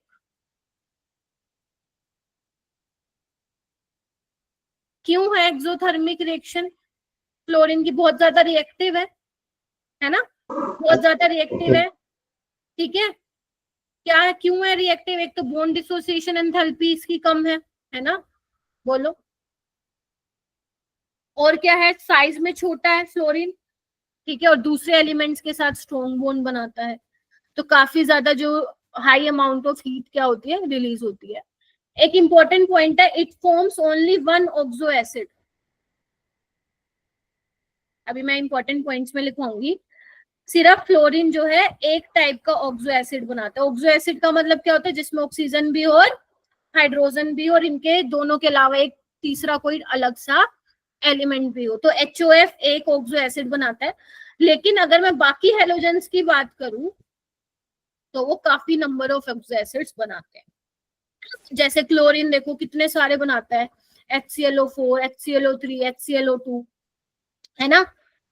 उस अभी दिखाऊंगी। उसके बाद है HF, क्या होता है आपका, लिक्विड होता है। क्यों होता है लिक्विड मेरा बेटा, क्योंकि उसमें स्ट्रॉन्ग हाइड्रोजन बॉन्डिंग होती है, क्योंकि फ्लोरीन बहुत इलेक्ट्रोनेगेटिव एलिमेंट है। बोलो, देख रहे हो, जिगजैग पैटर्न होता है इस तरीके से, है ना जी।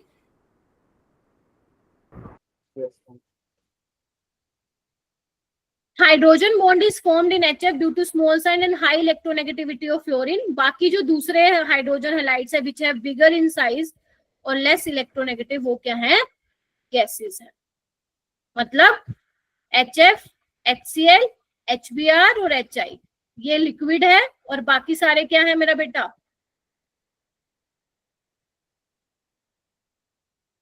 गैसेस। ठीक है, हाँ सुमित बोलो। मैम HCl तो लिक्विड होता है ना, लेकिन अरे HCl आपकी गैस होती है, रूम टेम्परेचर पे मैं बात करूं, वो तो उसको बनाया जाता है डिजोल्व करके पानी में लिक्विड। ठीक है, जो आपके लैब में होता है उसमें क्या होता है, वो डाइल्यूट सॉल्यूशन होता है ना, वो पानी भी तो होता है उसमें। ठीक है, ऑल राइट। अब जो आपका वो लैब में अमोनिया सॉल्यूशन पड़ा होता है, क्या होता है उसमें, अमोनिया को किस में डिजोल्व किया जाता है मेरा बेटा, पानी में। ठीक है, तो HF आपका लिक्विड होगा और बाकी क्या होंगे, आपकी गैसेस होंगी। ध्यान रखना ये वाली चीज, ठीक है। और जब मैंने जो यहाँ पे बताया था उससे रिलेटेड कंफ्यूज मत होना। यहाँ पे मैंने क्या बताया था, कहाँ गया वो, कुछ बताया था ना मैंने यहाँ पे, हाँ। Fluorine and chlorine are gases. F2 and Cl2 are gases. Bromine is a liquid. Iodine is a solid. I hope Sumit इसको देख के ना कंफ्यूज हो तुम। ठीक है, चलिए।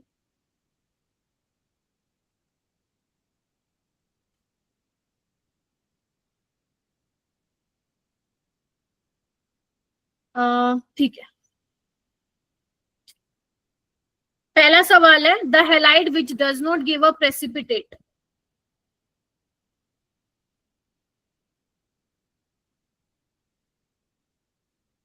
प्रेसिपिटेट कौन नहीं देता सिल्वर नाइट्रेट के साथ, हो गया।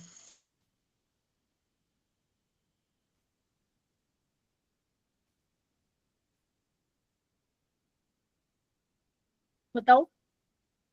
जो सोलुबल होगा वो प्रेसिपिटेट नहीं देगा। अब तुम मुझे बताओ कौन ज्यादा सोलुबल होता है, HF, HCl, HBr या HI, बोलो। यानी कि बेसिकली एक बनेगा AgF, एक बनेगा AgCl और एक बनेगा AgBr और एक बनेगा AgI। ठीक है, ये आपको लैब में भी आपने देखा होगा, इसके व्हाइट प्रेसिपिटेट होते हैं, इसका आपका पेल येलो होता है प्रेसिपिटेट, और ये आपका होता है डार्क येलो। ये सोलुबल होता है, इसका कलर नहीं होता। और अगर ये सोलुबल है तो ये क्या प्रेसिपिटेट देगा, क्या नहीं देगा। ठीक है, तो ए ऑप्शन इसका करेक्ट होगा। सेकंड बताओ, और हैंड रेज करो आप लोग, पता नहीं चैट में क्यों लिखते हो और एक दूसरे को देख के आंसर बताते हो आप लोग। हैंड रेज करो। मैम ये REE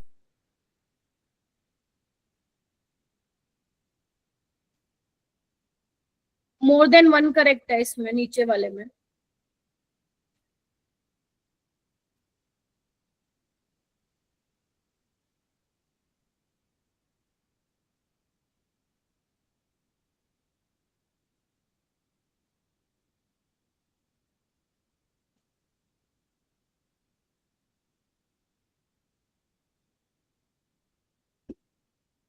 सुमित ध्यान दो भाई, पूरी क्लास में ध्यान नहीं है आज तुम्हारा। सक्षम, आप बताओ। मैम स्मॉल साइज और low diffusion energy of F F bond. Very good. तो ए एंड बी इसका करेक्ट हो जाएगा। क्लियर है? ठीक है, चलिए। अच्छा, काफी सारे हैं क्या? चलो ये भी कर दो, लगे हाथ दोनों। वो छोटे छोटे क्वेश्चन है, सिर्फ ये देखने के लिए कि आप लोगों को कितना मैंने पढ़ाया दो समझ में आया है।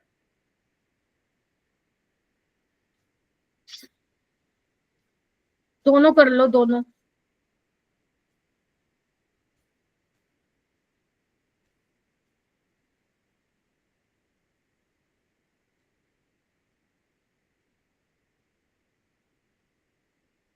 क्या होगा पहले का आंसर? किस केस में ज्यादा टेम्परेचर देना पड़ेगा?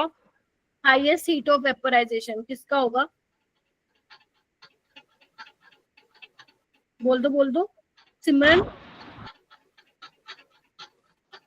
Ma'am B option. HI? Yes ma'am. HI को ज्यादा देना पड़ेगा या HF को? HF में हाइड्रोजन बॉन्डिंग होती है ना बेटा, तो इसके जो हाइड्रोजन बॉन्डिंग की वजह से क्या करना पड़ेगा? ज्यादा टेम्परेचर देना पड़ेगा ना इसके फोर्सेस को ओवरकम करने के लिए। बोलो, है ना? तो सबसे ज्यादा हीट ऑफ वेपोराइजेशन इसको चाहिए होगा। और कौन सा हैलोजन एसिड लिक्विड है? Ma'am HF। बाकी सारी क्या है?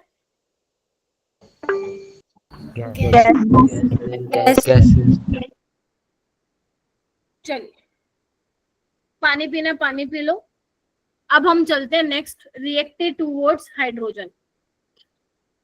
जैसे हमने उसमें हाइड्राइड्स पढ़े थे, यहाँ पे हम क्या पढ़ने वाले हैं? हाइड्रोजन हैलाइड्स पढ़ने वाले हैं। कौन कौन से हैं बेटा halides? Hydrogen halides HCF, HCl और HBr और HI। देख रहे हो? तो सबसे ज्यादा, सबसे पहले हम बात करते हैं सबसे simple, that is bond dissociation enthalpy. तो कौन सा बॉन्ड सबसे ज्यादा स्ट्रॉन्ग होगा, HF का या HI का? HF का। ठीक है, फ्लोरीन छोटा है, हाइड्रोजन छोटा है, बॉन्ड स्ट्रॉन्ग होगा। तो देखो सबसे ज्यादा एनर्जी इसमें ही लगानी पड़ रही है। फिर 432, फिर ये, यानी कि ऑर्डर क्या होगा? सबसे ज्यादा HF का, फिर HCl, फिर HBr और लास्ट में HI का। बॉन्ड लेंथ की बात करूं तो क्या होगा? HI का बॉन्ड डिस्टेंस सबसे ज्यादा है, तो देखो 160। उससे कम HBr का, उससे कम HCl का, सबसे कम HF का। क्लियर है दोनों बातें? यस। pKa की बात करूं तो pKa क्या होता है? एसिडिटी के इनवर्सली प्रोपोर्शन होता है। तो एसिडिटी किसकी ज्यादा होगी? On the basis of bond length आप बताओगे। HI का बॉन्ड बड़ा है, इजिली H+ रिलीज हो जाएगा, तो एसिडिटी का ऑर्डर क्या होगा? HI का सबसे ज्यादा और HF का सबसे कम। ये मत बोलना कि फ्लोरीन ज्यादा इलेक्ट्रोनेगेटिव है तो H+ आसानी से निकल जाएगा। आप यहाँ पे किसके बेसिस पे बताते हो? ऑन द बेसिस ऑफ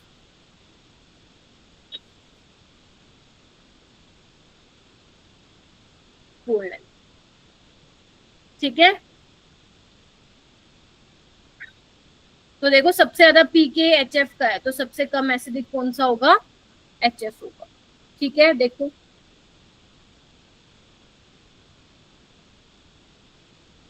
सो गए क्या? क्या बता दिया ऐसा मैंने? ये तो तुम्हें पहले से ही पता है। मेल्टिंग पॉइंट और बॉइलिंग पॉइंट इंपॉर्टेंट है। देखो बॉइलिंग पॉइंट में बात करूंगी तो सबसे ज्यादा HF का है, क्योंकि यहाँ पे हाइड्रोजन बॉन्डिंग हद ज्यादा स्ट्रोंग होती है। तो यहाँ पे हाइड्रोजन बॉन्डिंग वाला फैक्टर क्या कर रहा है मेरा बेटा, डोमिनेट कर रहा है। इसमें बॉइलिंग पॉइंट में फिर क्या कर रहा है, मॉलिक्यूलर मास यानी कि वंडरवॉल फोर्सेस। देखो क्या बेटा, क्या बताना गर्ल?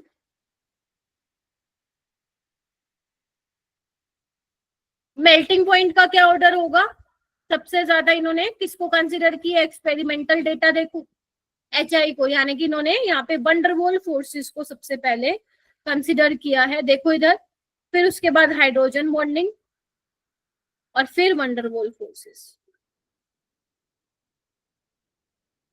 यानी कि तुम्हें मैंने 3 ग्रुप के बता दिए, 15 बता रही हूँ, 15, 16, 17। 15 इधर आओ, 15 के बता दिए melting point and boiling point, आज रात को लिख के सोना इनको। ग्रुप 16 के बता दिए, ये सबसे इजी था, और ग्रुप 17 का बता दिया। ये तीनों के तीनों melting point and boiling point पढ़ने हैं। हालांकि आई नो 2 हफ्ते बाद पढ़ोगे भूलने पाओगे, बट इसको जब आपके टेस्ट होंगे अवंती में या मॉक टेस्ट दोगे, जो भी करोगे उसको रिवीजन करते रहना, बहुत बड़ा रॉकेट साइंस नहीं है। ठीक है, एसिडिटी में ये बताया था मैंने कि पीके इनवर्सली प्रोपोर्शनल है एसिडिटी के, तो HI सबसे स्ट्रॉन्ग एसिड होगा बेटा, क्योंकि हाइड्रोजन और आयोडीन का जो लेंथ है, बॉन्ड लेंथ, वो ज्यादा है, बॉन्ड वीक है, तो इजीली H+ रिलीज हो जाएगा। That is why HI is most acidic and HF is the least acidic. क्या ये टेबल में किसी को किसी प्रकार की प्रॉब्लम है तो बता दीजिए। मैम छोड़ नहीं सकते क्या ये चैप्टर? नहीं,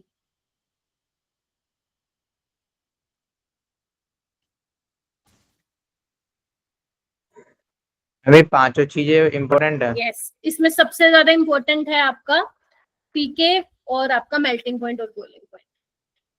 किसी को पूछना है क्या कि छोड़ नहीं सकते क्या इस चैप्टर को, तो answer is no.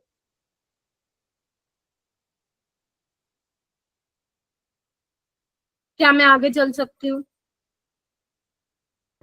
Yes ma'am. ठीक है, ठीक है मेरा बेटा, आगे आओ। देखो अब कुछ ऑक्साइड्स और ऑक्सो एसिड्स के बारे में पढ़ना है। अब यहाँ पे इतना ज्यादा इंपॉर्टेंट नहीं है, और ये जेईई मेंस के सिलेबस से भी डिलीट है। तो यहाँ पे कुछ कुछ हल्की हल्की चीजें मैं आपको बताऊंगी, बस वो आपको ध्यान में रखनी है। ठीक है, चलिए आइए। तो सबसे पहले वो बोल रहा है मेरा बेटा, हाँ, क्लोरीन, ब्रोमीन और आयोडीन ऑक्साइड्स बनाते हैं जिनमें इनकी ऑक्सीडेशन स्टेट की जो रेंज होती है वो +1 से +7 होती है। इसमें तो कोई दिक्कत नहीं है। वैकेंट और वाइटल होते हैं, है ना, वैकेंट और वाइटल होते हैं। अगर ये अपने मान लो ऑक्सीजन, ऑक्साइड और ऑक्सो एसिड्स मतलब क्या है बताओ एक बार। अगर मैं ऑक्साइड्स की बात करूं तो ऑक्सीजन होगा, और ऑक्सीजन क्या है, इन तीनों से इलेक्ट्रोनेगेटिव है, क्लोरीन से भी, ब्रोमीन से भी, आयोडीन से भी। तभी ये क्या कर रहे हैं, प्लस वाली ऑक्सीडेशन स्टेट शो कर रहे हैं। क्लियर है कि 7 तक क्यों जा रहे हैं और प्लस वाली क्यों शो कर रहे हैं? ठीक है, चलिए। फिर उसके बाद एक पता नहीं अजीब सी बात बोली हुई है, क्या, एक combination of kinetic and thermodynamic factor. अब ये यहाँ पे शायद तुम लोगों ने कभी सुने भी नहीं होंगे ये नाम, तो मैं यहाँ पे बहुत ज्यादा फोकस भी नहीं कर रही हूँ। हाँ, इसको ऑर्गेनिक में मैं थोड़ा सा जरूर बताऊंगी, काइनेटिक कंट्रोल और थर्मोडायनेमिक कंट्रोल रिएक्शंस क्या होती हैं, बट यहाँ पे तुम्हें ये नहीं मतलब यहाँ पे ये ध्यान देने की बिल्कुल भी जरूरत नहीं है। हाँ, कुछ फैक्टर्स होते हैं काइनेटिक कंट्रोल रिएक्शंस होती हैं कुछ, है ना, कुछ स्टेबिलिटी से रिलेटेड होती हैं। तो इन्होंने ये बोला हुआ है कि जो ऑक्साइड्स आयोडीन के होंगे, क्लोरीन के होंगे, ब्रोमीन के होंगे, उनके जो ऑक्साइड की स्टेबिलिटी का ऑर्डर है ना, वो ये होता है। बस आपको ये ध्यान रखना है। मतलब जो आयोडीन के ऑक्साइड्स होते हैं वो ज्यादा स्टेबल होते हैं एज कंपेयर टू क्लोरीन और ब्रोमीन, और क्लोरीन के जो ऑक्साइड्स होते हैं वो ब्रोमीन से ज्यादा स्टेबल होते हैं, ब्रोमीन के ऑक्साइड स्टेबल नहीं होते हैं। अब ऐसा क्यों है, देखो एनसीईआरटी ने एक रीजन तो दिया हुआ है, रीजन थोड़ा सा ध्यान से सुन लेना। आप लोगों को फजान्स रूल आप सबने पढ़ा है ना, फजान्स रूल। तो फजान रूल में ये बोला जाता था कि अगर साइज बढ़ता है हेलोजन मतलब अनायन का, तो उनकी पोलराइजेबिलिटी बढ़ती है। क्या बताया था फजान्स रूल में कि अगर साइज ऑफ अनायन इंक्रीज होता है तो पोलराइजेबिलिटी बढ़ती है, मतलब जो इलेक्ट्रॉन क्लाउड है वो क्या करता है, ज्यादा जल्दी डिस्टोर्ट होता है, हाँ या ना। तो क्योंकि आयोडीन की पोलराइजेबिलिटी ज्यादा है मेरा बेटा, इसकी वजह से जो आयोडीन के ऑक्साइड्स हैं उनकी स्टेबिलिटी जो है वो ज्यादा देखी गई है। हाईएस्ट स्टेबिलिटी, और सिर्फ रीड मारना, ज्यादा लर्न करके अपने दिमाग पे प्रेशर मत डालना। मैंने सिर्फ ये स्लाइड लगा दी है ताकि जब तुम खुद कभी पढ़ो तो एक बार देख लेना कि मैम ने ये बताया था कि highest stability of iodine is due to greater polarisability of bond between iodine and oxygen. और अगर मैं क्लोरीन की बात करूं बेटा, तो क्लोरीन और ऑक्सीजन, ऑक्सीजन के पास 2p और इसके पास 3p है, तो 3p 2p की ओवरलैपिंग क्या होती है, सही होती है, अच्छी होती है, ठीक है। इसकी वजह से जो क्लोरीन के ऑक्साइड्स हैं वो भी स्टेबल होते हैं ब्रोमीन से ज्यादा, लेकिन आयोडीन से कम, ठीक है। लेकिन जो ब्रोमीन भैया जी हैं, ब्रोमीन है उसमें दोनों में से कोई चीज नहीं होती, ना तो उसकी ज्यादा पोलराइजेबिलिटी होती है, आयोडीन के कंपैरिजन में कम है, और साथ ही साथ ऑक्सीजन के पास 2p और इसके पास 4p है, तो इनकी ओवरलैपिंग भी क्या होती है, अच्छी नहीं होती है। तो यानी कि इन्होंने सिर्फ एक जस्टिफिकेशन दे रखी है कि आयोडीन के ऑक्साइड ज्यादा स्टेबल होते हैं पोलराइजेबिलिटी की वजह से, क्लोरीन के ऑक्साइड स्टेबल होते हैं किसकी वजह से, क्योंकि मल्टीपल बॉन्ड फॉर्मेशन होती है, क्योंकि ऑक्सीजन की टेंडेंसी होती है ना, अभी मैं तुम्हें दिखाऊंगी भी, मल्टीपल बॉन्ड बनाते हैं, इस तरीके से दिखाऊंगी। लेकिन ब्रोमीन में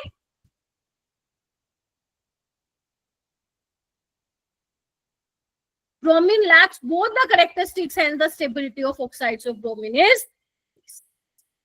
तो तुम्हें बस ये ध्यान रखना था, ठीक है।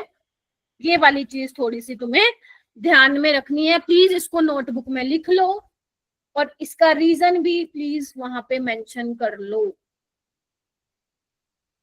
मैम ये 2 रीजन जो थे एक बार दोबारा बताओगे कौन से थे? एक रीजन है, देखो एनसीईआरटी ने क्या किया हुआ है, स्टेबिलिटी ऑफ ऑक्साइड्स को के ऑर्डर को बताने के लिए कुछ जस्टिफिकेशन दे रखी है।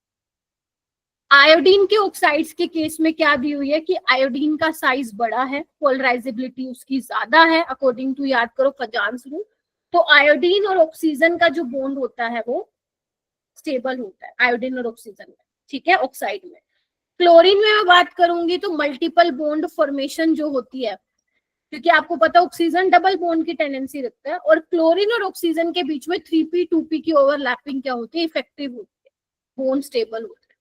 जबकि ब्रोमीन में ना तो पोलराइजेबिलिटी वाला फैक्टर आप लगाओगे क्योंकि आयोडीन के कंपैरिजन में कम है, और अगर मैं ओवरलैपिंग की बात करूं तो ब्रोमीन के पास 4p है, ऑक्सीजन के पास 2p है, तो 2p 4p, एक इतना बड़ा एक छोटू सा, देखना एक बार, एक इतना बड़ा एक छोटू, ओवरलैपिंग क्या होगी, वीक होगी, ठीक है। तो इसलिए बोल रहा है एनसीईआरटी कि bromine lakhs both the characteristics, hence the stability of oxide bromine is least, ठीक है।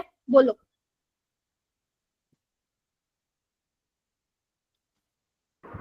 उसके बाद ये आप प्लीज लिख लो। आने के चांसेस बहुत कम है मेरा बेटा, बट लिख लोगे तो आ जाएगा, तो फिर तुम ये नहीं बोलोगे कि मैम आ गया, ठीक है। ये आप रीड कर लेना, यहाँ पे कुछ नहीं है, सिर्फ ऑक्साइड्स दिखा रखे हैं ये, ठीक है। यहाँ पे ClO2 ब्लीचिंग एजेंट में यूज होता है फॉर पेपर पल्प, ये सिर्फ रीड कर लेना आप लोग, ठीक है, ऑलराइट। उसके बाद है ऑक्सो एसिड्स ऑफ हैलोजन, तो अभी मैंने शायद तुम लोगों को बताया था कि फ्लोरीन का एक ही ऑक्सी एसिड है HOF, बाकी सबके देखो बहुत सारे हैं, HClO, HClO2, HClO3, HClO4 दिख रहा है, ऐसे HBr के भी दिख रहे होंगे तुम्हें, कुछ आयोडीन के भी दिख रहे होंगे, दिख रहे हैं, ठीक है। तुम्हें रट्टा नहीं मारना है, तुम्हें रट्टा नहीं मारना है, तुमसे कोई पूछेगा नहीं, बस मैं सिर्फ दिखा रही हूँ कि ये वाले जो है ऑक्सो एसिड्स होते हैं, ठीक है। हाँ, नाम तुम्हें पता होना चाहिए। HOCl वाले होते हैं हाइपोहेलिस, है ना, हाइपोहेलिस। अब HOCl है तो हाइपोक्लोरस। HClO2 वाले क्या होते हैं? क्लोरस। HClO3 वाले क्या होते हैं? क्लोरिक। HClO4 वाले कौन से होते हैं? परक्लोरिक। क्या होते हैं? परक्लोरिक। तो ये तुम्हें पता, नाम पता होना चाहिए।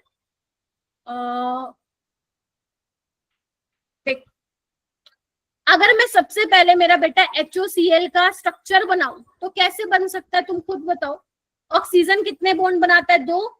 तो एक इसने हाइड्रोजन के साथ बना लिया और एक ऑक्सीजन के साथ बना लिया। बताओ ऑक्सीजन के पास कितने लोन पेयर होंगे?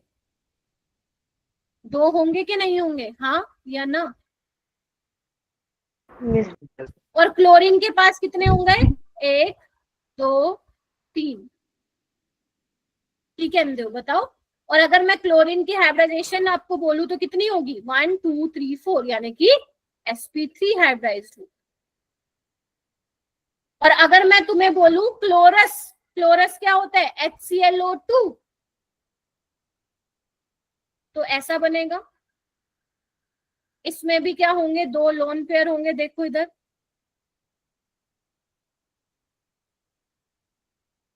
बोलो।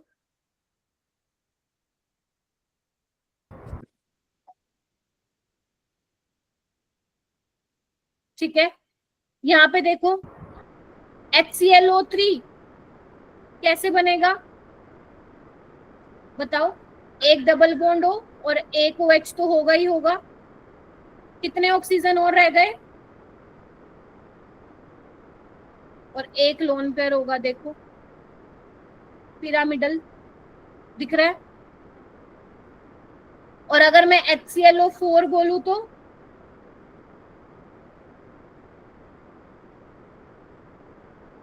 तो ये कैसे दिखाई देगा बताओ? ऐसे।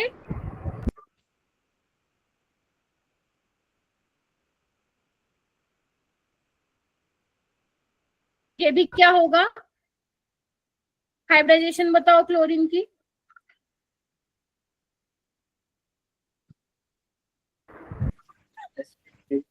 बोलो। sp3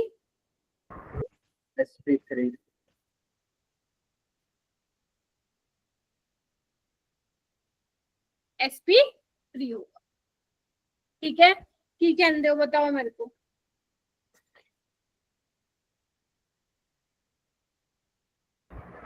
yes ma'am. बना लोगे स्ट्रक्चर? स्ट्रक्चर बनाने में क्या है? अब देखो बन रहे हैं ना इसके ऑक्साइड, और Cl और ऑक्सीजन में आ रहे हैं ना डबल बॉन्ड। तो बस इस तरीके से आपको इसके याद रखने हैं। उसके अलावा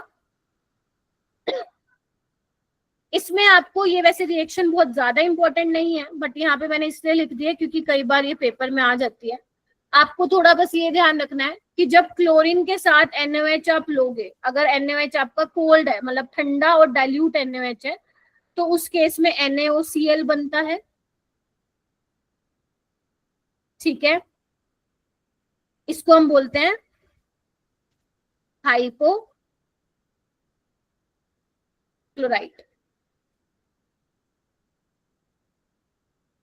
और जब आप हॉट एंड कंसंट्रेटेड NaOH लेते हो तो यहाँ पे क्या बनता है? NaClO3, क्लोरेट बोलते हैं इसको। कहाँ से आया? क्लोरिक एसिड से ही आया ना। बोलो, क्लोरिक एसिड क्या था? HClO3 था। अगर ClO3 नेगेटिव लिख दूं तो ये क्या बन जाएगा? क्लोरेट नहीं बन जाएगा। और अगर आप क्लोरीन की रिएक्शन स्लेक लाइन के साथ कराते हो तो ब्लीचिंग पाउडर देता है। दैट इज कंपोजिशन क्या होती है ब्लीचिंग पाउडर की?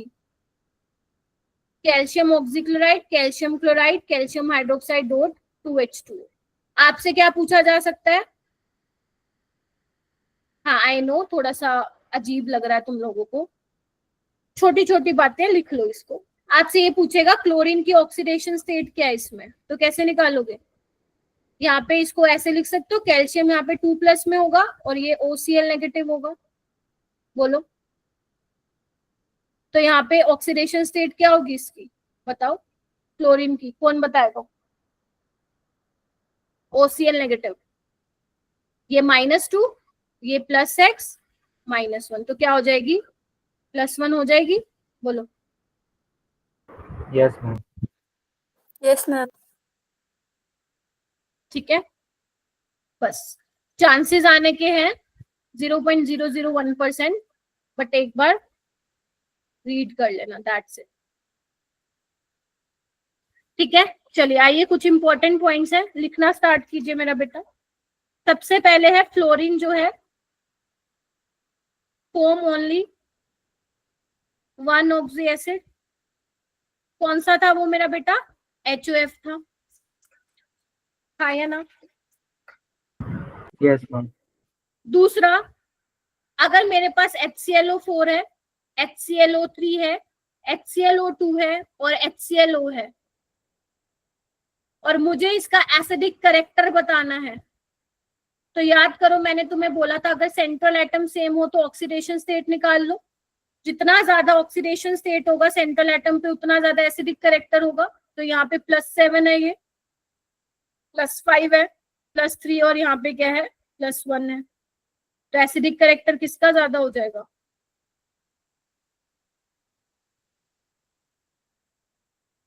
और आपको ये भी पता है कि स्ट्रोंग एसिड का क्या होता है? वीक कंजुगेट बेस होता है। क्या ये मालूम है तुम लोगों को? Yes ma'am. सो गए Yes, क्या? ma'am. आधे से ज्यादा जनता सो गई। मैम पता नहीं क्या बता दिया, हमने तो ऐसा कभी सपने में भी नहीं पढ़ा था। यानी कि स्टेबल होगा। क्यों होगा? इधर आना। जब यहाँ से H+ निकलेगा तो एक बार देखना क्या बनेगा।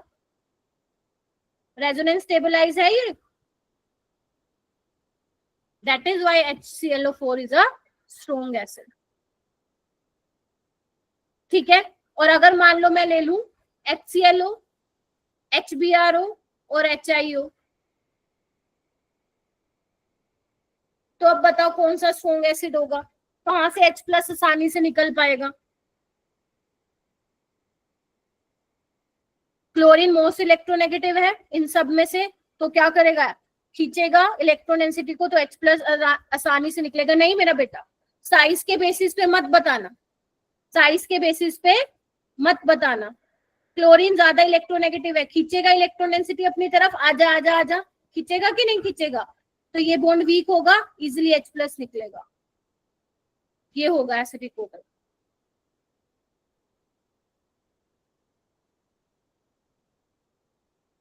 ठीक है,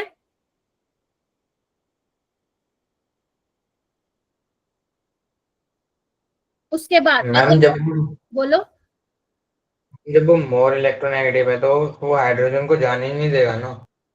ना ना ना ना, समझे नहीं तुम, इधर आओ।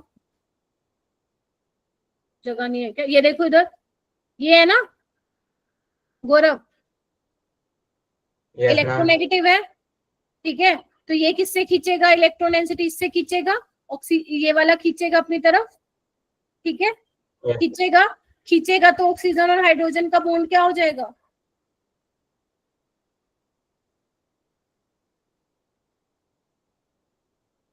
वीक हो जाएगा। तो H+ यहाँ से आसानी से निकल पाएगा एज कंपेयर टू HBRO और HIO।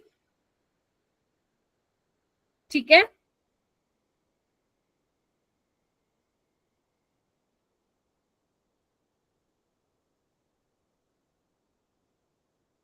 ठीक है मेरा बेटा। Yes ma'am. यस। ऐसे सोच रहे हो मैडम क्या ही बता रहे। थर्मल स्टेबिलिटी किसकी ज्यादा होगी? तुम खुद ही बता दोगे।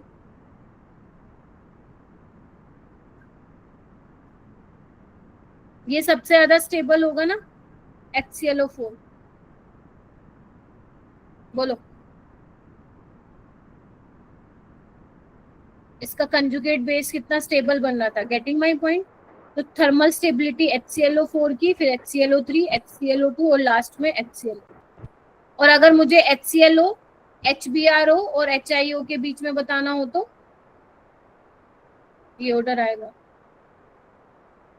और अगर मुझे HClO3, HBRO3 लिख लो, इसको रिवाइज करोगे तभी चीजें याद होंगी, मतलब तभी चीजें पता रहेंगी, अदरवाइज नहीं पता रहेंगी।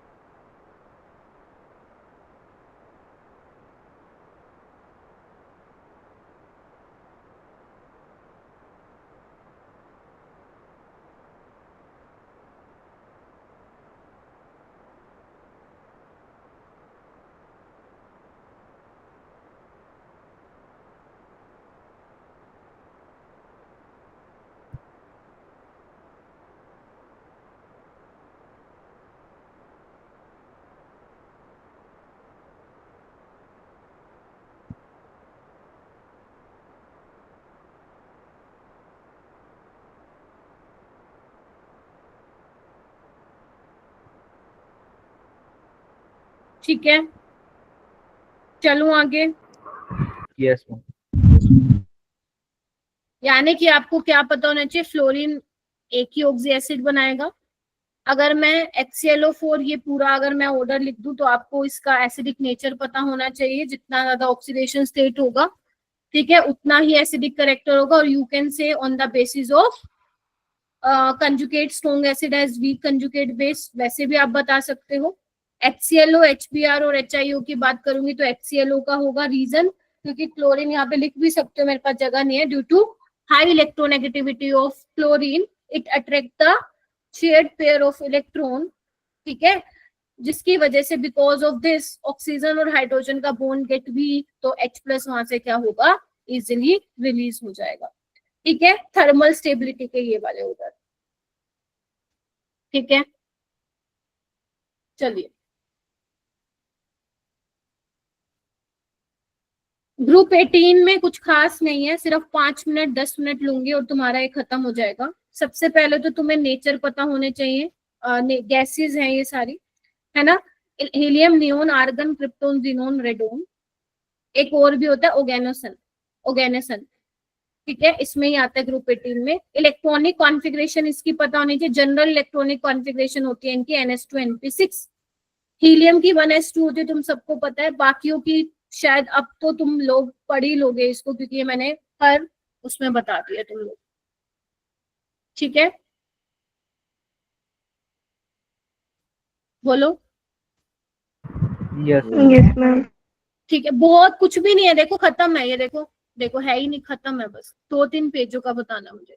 ग्रुप 18 को हम जीरोथ ग्रुप भी बोलते हैं, इनको हम इनर्ट भी बोलते हैं। इनर्ट क्यों बोलते हैं, क्योंकि फुल्ली फिल्ड कॉन्फ़िगरेशन है, ना तो लेने की इच्छा रखते हैं ना ही देने की इच्छा रखते हैं। ठीक है, जीनोन और जो रेडोन होते हैं मेरा बेटा रेडियो एक्टिव होते हैं।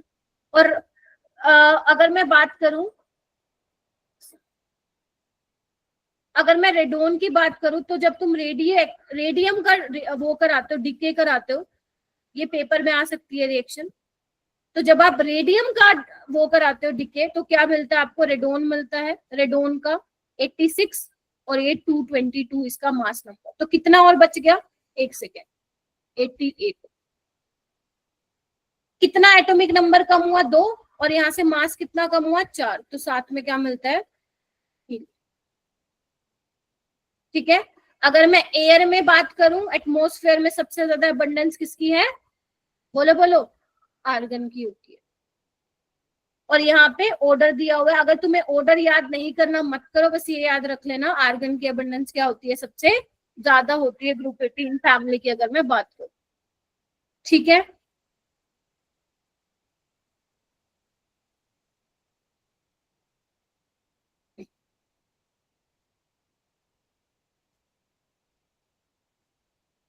Yes ma'am. देखो हाइड्रोजन और हीलियम, अच्छा तुम लोगों का भी एक है सवाल। देखो हाइड्रोजन और हीलियम दोनों ऐसे बनते हैं। हीलियम को नोबल, देखो हाइड्रोजन और हीलियम यहाँ पे पी ब्लॉक एलिमेंट में इसको हम पढ़ते हैं, लेकिन इसमें तो क्या है, एस में इलेक्ट्रॉन है ना। और यहाँ पे क्या है, 1s1 है, इसके पास एक इलेक्ट्रॉन की कमी है, तो इसको हम हेलोजन के साथ क्यों नहीं पढ़ते। इसी पे एक चैप्टर भी बना हुआ है जो डिलीट हो चुका है, हाइड्रोजन। हीलियम को बेटा पी ब्लॉक में इसलिए पढ़ते हैं क्योंकि ये क्या है, आपकी नोबल गैस है, फुल्ली फिल्ड है ना, तो इसीलिए इनको हम ग्रुप 18 के मेंबर के साथ ही पढ़ते हैं। ठीक है जी, दैट्स इट, ऑलराइट। चलिए, तो सारी नोबल गैसेस को हम एक साथ यहाँ पे पढ़ते हैं। उसके बाद है तुम्हारी एनसीईआरटी की टेबल।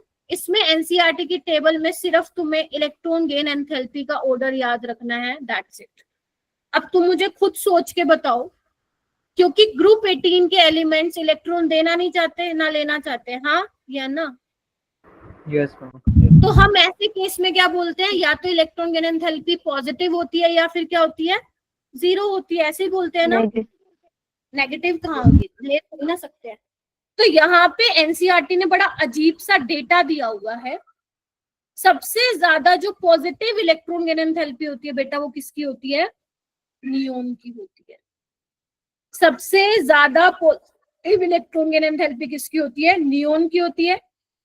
आर्गन क्रिप्टोन के अकॉर्डिंग टू एनसीईआरटी सेम होती है।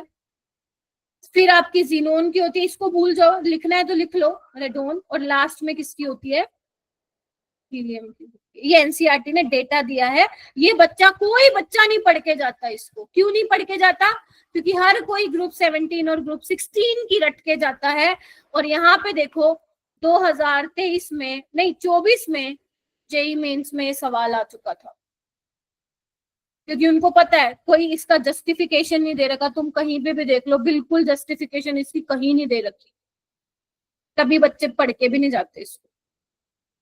हमें बस ये पता होता है पॉजिटिव इलेक्ट्रॉन गेन एंथैल्पी होती है, लेकिन किसकी सबसे ज्यादा होती है, नियोन की जो होती है वो सबसे ज्यादा होती है। आर्गन क्रिप्टोन की सेम होती है। और सबसे कम किसकी होती है मेरा बेटा, हीलियम की होती है। बस तुम्हें ये याद रखना था और कुछ भी नहीं करना। रख लोगे?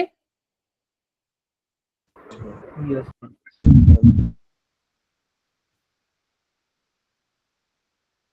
एक और पेज था, कहाँ गया इसका, चलो कोई नहीं, मैं लिखवा देती हूँ बेटा। अगर मैं नोबल गैसेस की बात करूं, इनके जो बॉइलिंग पॉइंट होते हैं, आप अगर नोटिस करोगे टेबल में, इधर आना, बॉइलिंग पॉइंट देखो ना, कम है, ज्यादा नहीं है, 161, 115, 200, बहुत कम है।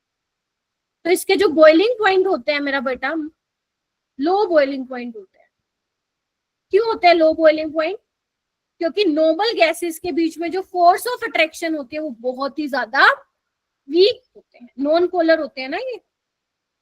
तो weak van der Waals, weak force of attraction होते हैं, जिसको तुम क्या बोल सकते हो, सुना है नाम, लंदन फोर्सेस, या यू कैन से वंडरवॉल फोर्सेस। वंडरवॉल फोर्सेस जो होते हैं थोड़े से कैसे होते हैं, वीक टाइप ऑफ फोर्सेस होते हैं।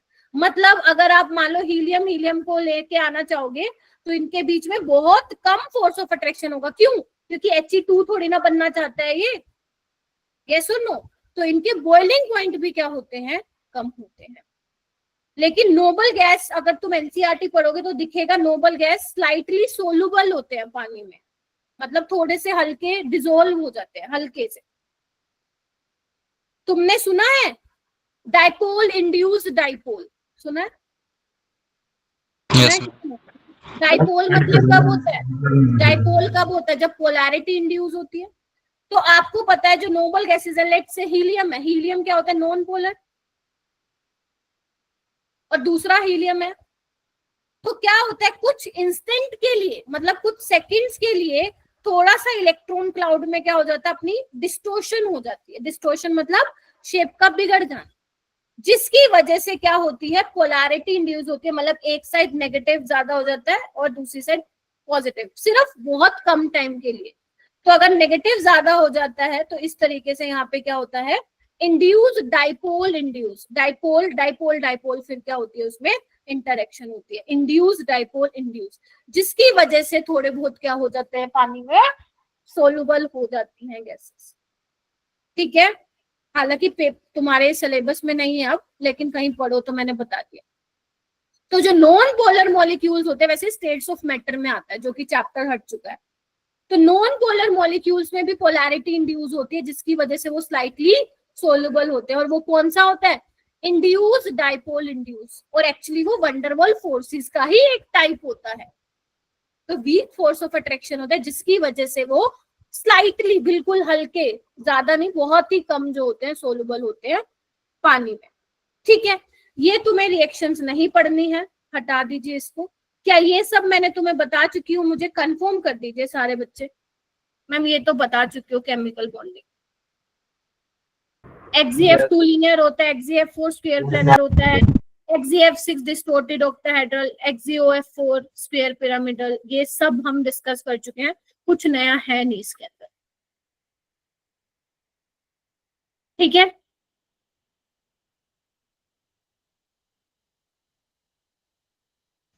दो मिनट और ले लूं तुम्हारे, क्योंकि ये खत्म हो जाएगा बेटा फिर चैप्टर, ताकि कल से हम फिर स्टार्ट कर सके। ठीक है, बस 2 मिनट और लूंगी तुम लोगों के। आई नो खाना भी खाना है, उसके लिए सॉरी, बस 2 मिनट से ऊपर नहीं लूंगी। बेटा जो आपके नोबल गैसेस होते हैं, आप लोगों ने पढ़ा है कि वो केमिकली इनर्ट होते हैं, वो और कंपाउंड्स नहीं बना पाते। ठीक है, लेकिन मेरा बेटा नील बार्टलेट नाम का एक साइंटिस्ट था, कौन था? नील बार्टलेट नाम का। उसने ये ऑब्जर्व किया, ठीक है, उसने ये ऑब्जर्व किया जो आपके जिनोन की जो फर्स्ट आयनाइजेशन एनर्जी है और जो ऑक्सीजन की फर्स्ट आयनाइजेशन एनर्जी है, वो ऑलमोस्ट क्या है? बराबर है। देख रहे हो, first ionisation enthalpy of O2 was almost identical xenon. तो वो कह रहा है कि जब उसने एक ऑक्सीजन का कंपाउंड बनाया था, ये वाला, तो उसने कहा जब ऑक्सीजन बना सकता है तो जिनोन क्यों नहीं बना सकता? क्योंकि जिनोन की भी क्या है? आयनाइजेशन एनर्जी ऑक्सीजन के सिमिलर ही है, ऑलमोस्ट बराबर ही है। तो उसने ये भी कंपाउंड बना डाला और इसको इसके लिए नोबेल प्राइज भी मिला। और जब इसने ये कर दिया ना, तो बाकी साइंटिस्ट ने डिस्कवरी करनी स्टार्ट करी और उनको पता चला कि जिनोन के भी कंपाउंड्स देखने को मिले हैं फ्लोरीन और ऑक्सीजन के साथ, because fluorine and oxygen are electronegative. तो इसीलिए तुम लोग ये पढ़ते हो XeF2, XeF4, है ना, XeO2F2, ये सब पढ़ते हो तुम लोग। ठीक है, तो एक छोटी सी बात है मुझे बतानी थी तुम लोग। ठीक है, और अगर मैं बात करूं क्रिप्टोन, तो क्रिप्टोन का हाँ एक कंपाउंड देखने को मिला है, रेडोन का मिला है, लेकिन आर्गन, नियोन और हीलियम के अब तक कोई भी कंपाउंड्स देखने को नहीं मिले। ऑलराइट, एक ये रिएक्शन आप ध्यान रखेंगे, जो आपका XeF2 होता है, अगर आप उसकी रिएक्शन, मेरा बेटा ये एडवांस के लिए है, नोट फॉर JEE मींस, अगर आप XeF2 की रिएक्शन PF5 के साथ कराते हैं मेरा बेटा, तो यहाँ पे ये क्या होता है? डोनर, और ये होता है एक्सेप्टर। तो ये एक F दे देगा, मतलब इस तरीके से कैटायनिक और अनायनिक स्पीसीज जो है बन जाती है। ऐसी XeF4 में क्या होगा? ये डोनर होगा तो ये बन जाएगा, ये एक्सेप्टर होगा तो ये बन जाएगा। ठीक है, ऐसे ही MF, यहाँ पे सोडियम, पोटेशियम, रुबिडियम, सीजन कोई एल्कली मेटल हो सकता है, तो यहाँ पे क्या होगा? इस केस में क्या होता है? इधर देखो, M+ और F नेगेटिव, और ये F नेगेटिव कौन ले लेता है? ये ले लेता है XeF7 नेगेटिव। तो ये था मेरा बेटा। आयरन चलो बना लो, साथ चलेंगे नोबेल प्राइज लेने। ठीक है, ठीक है, so this is all about P block elements. Now the chapter is over. I know काफी सारी चीजें जो है मैंने आप लोगों को यहाँ पे इस चैप्टर में बताई है, तो जस्ट रिवाइज वंस, है ना, and try to solve the questions of DPP। ठीक है, तो यस, ये सब आप बस इतना ही है। कल से हम फिर D&F ब्लॉक चैप्टर जो है वो स्टार्ट कर देंगे। अब खा लो।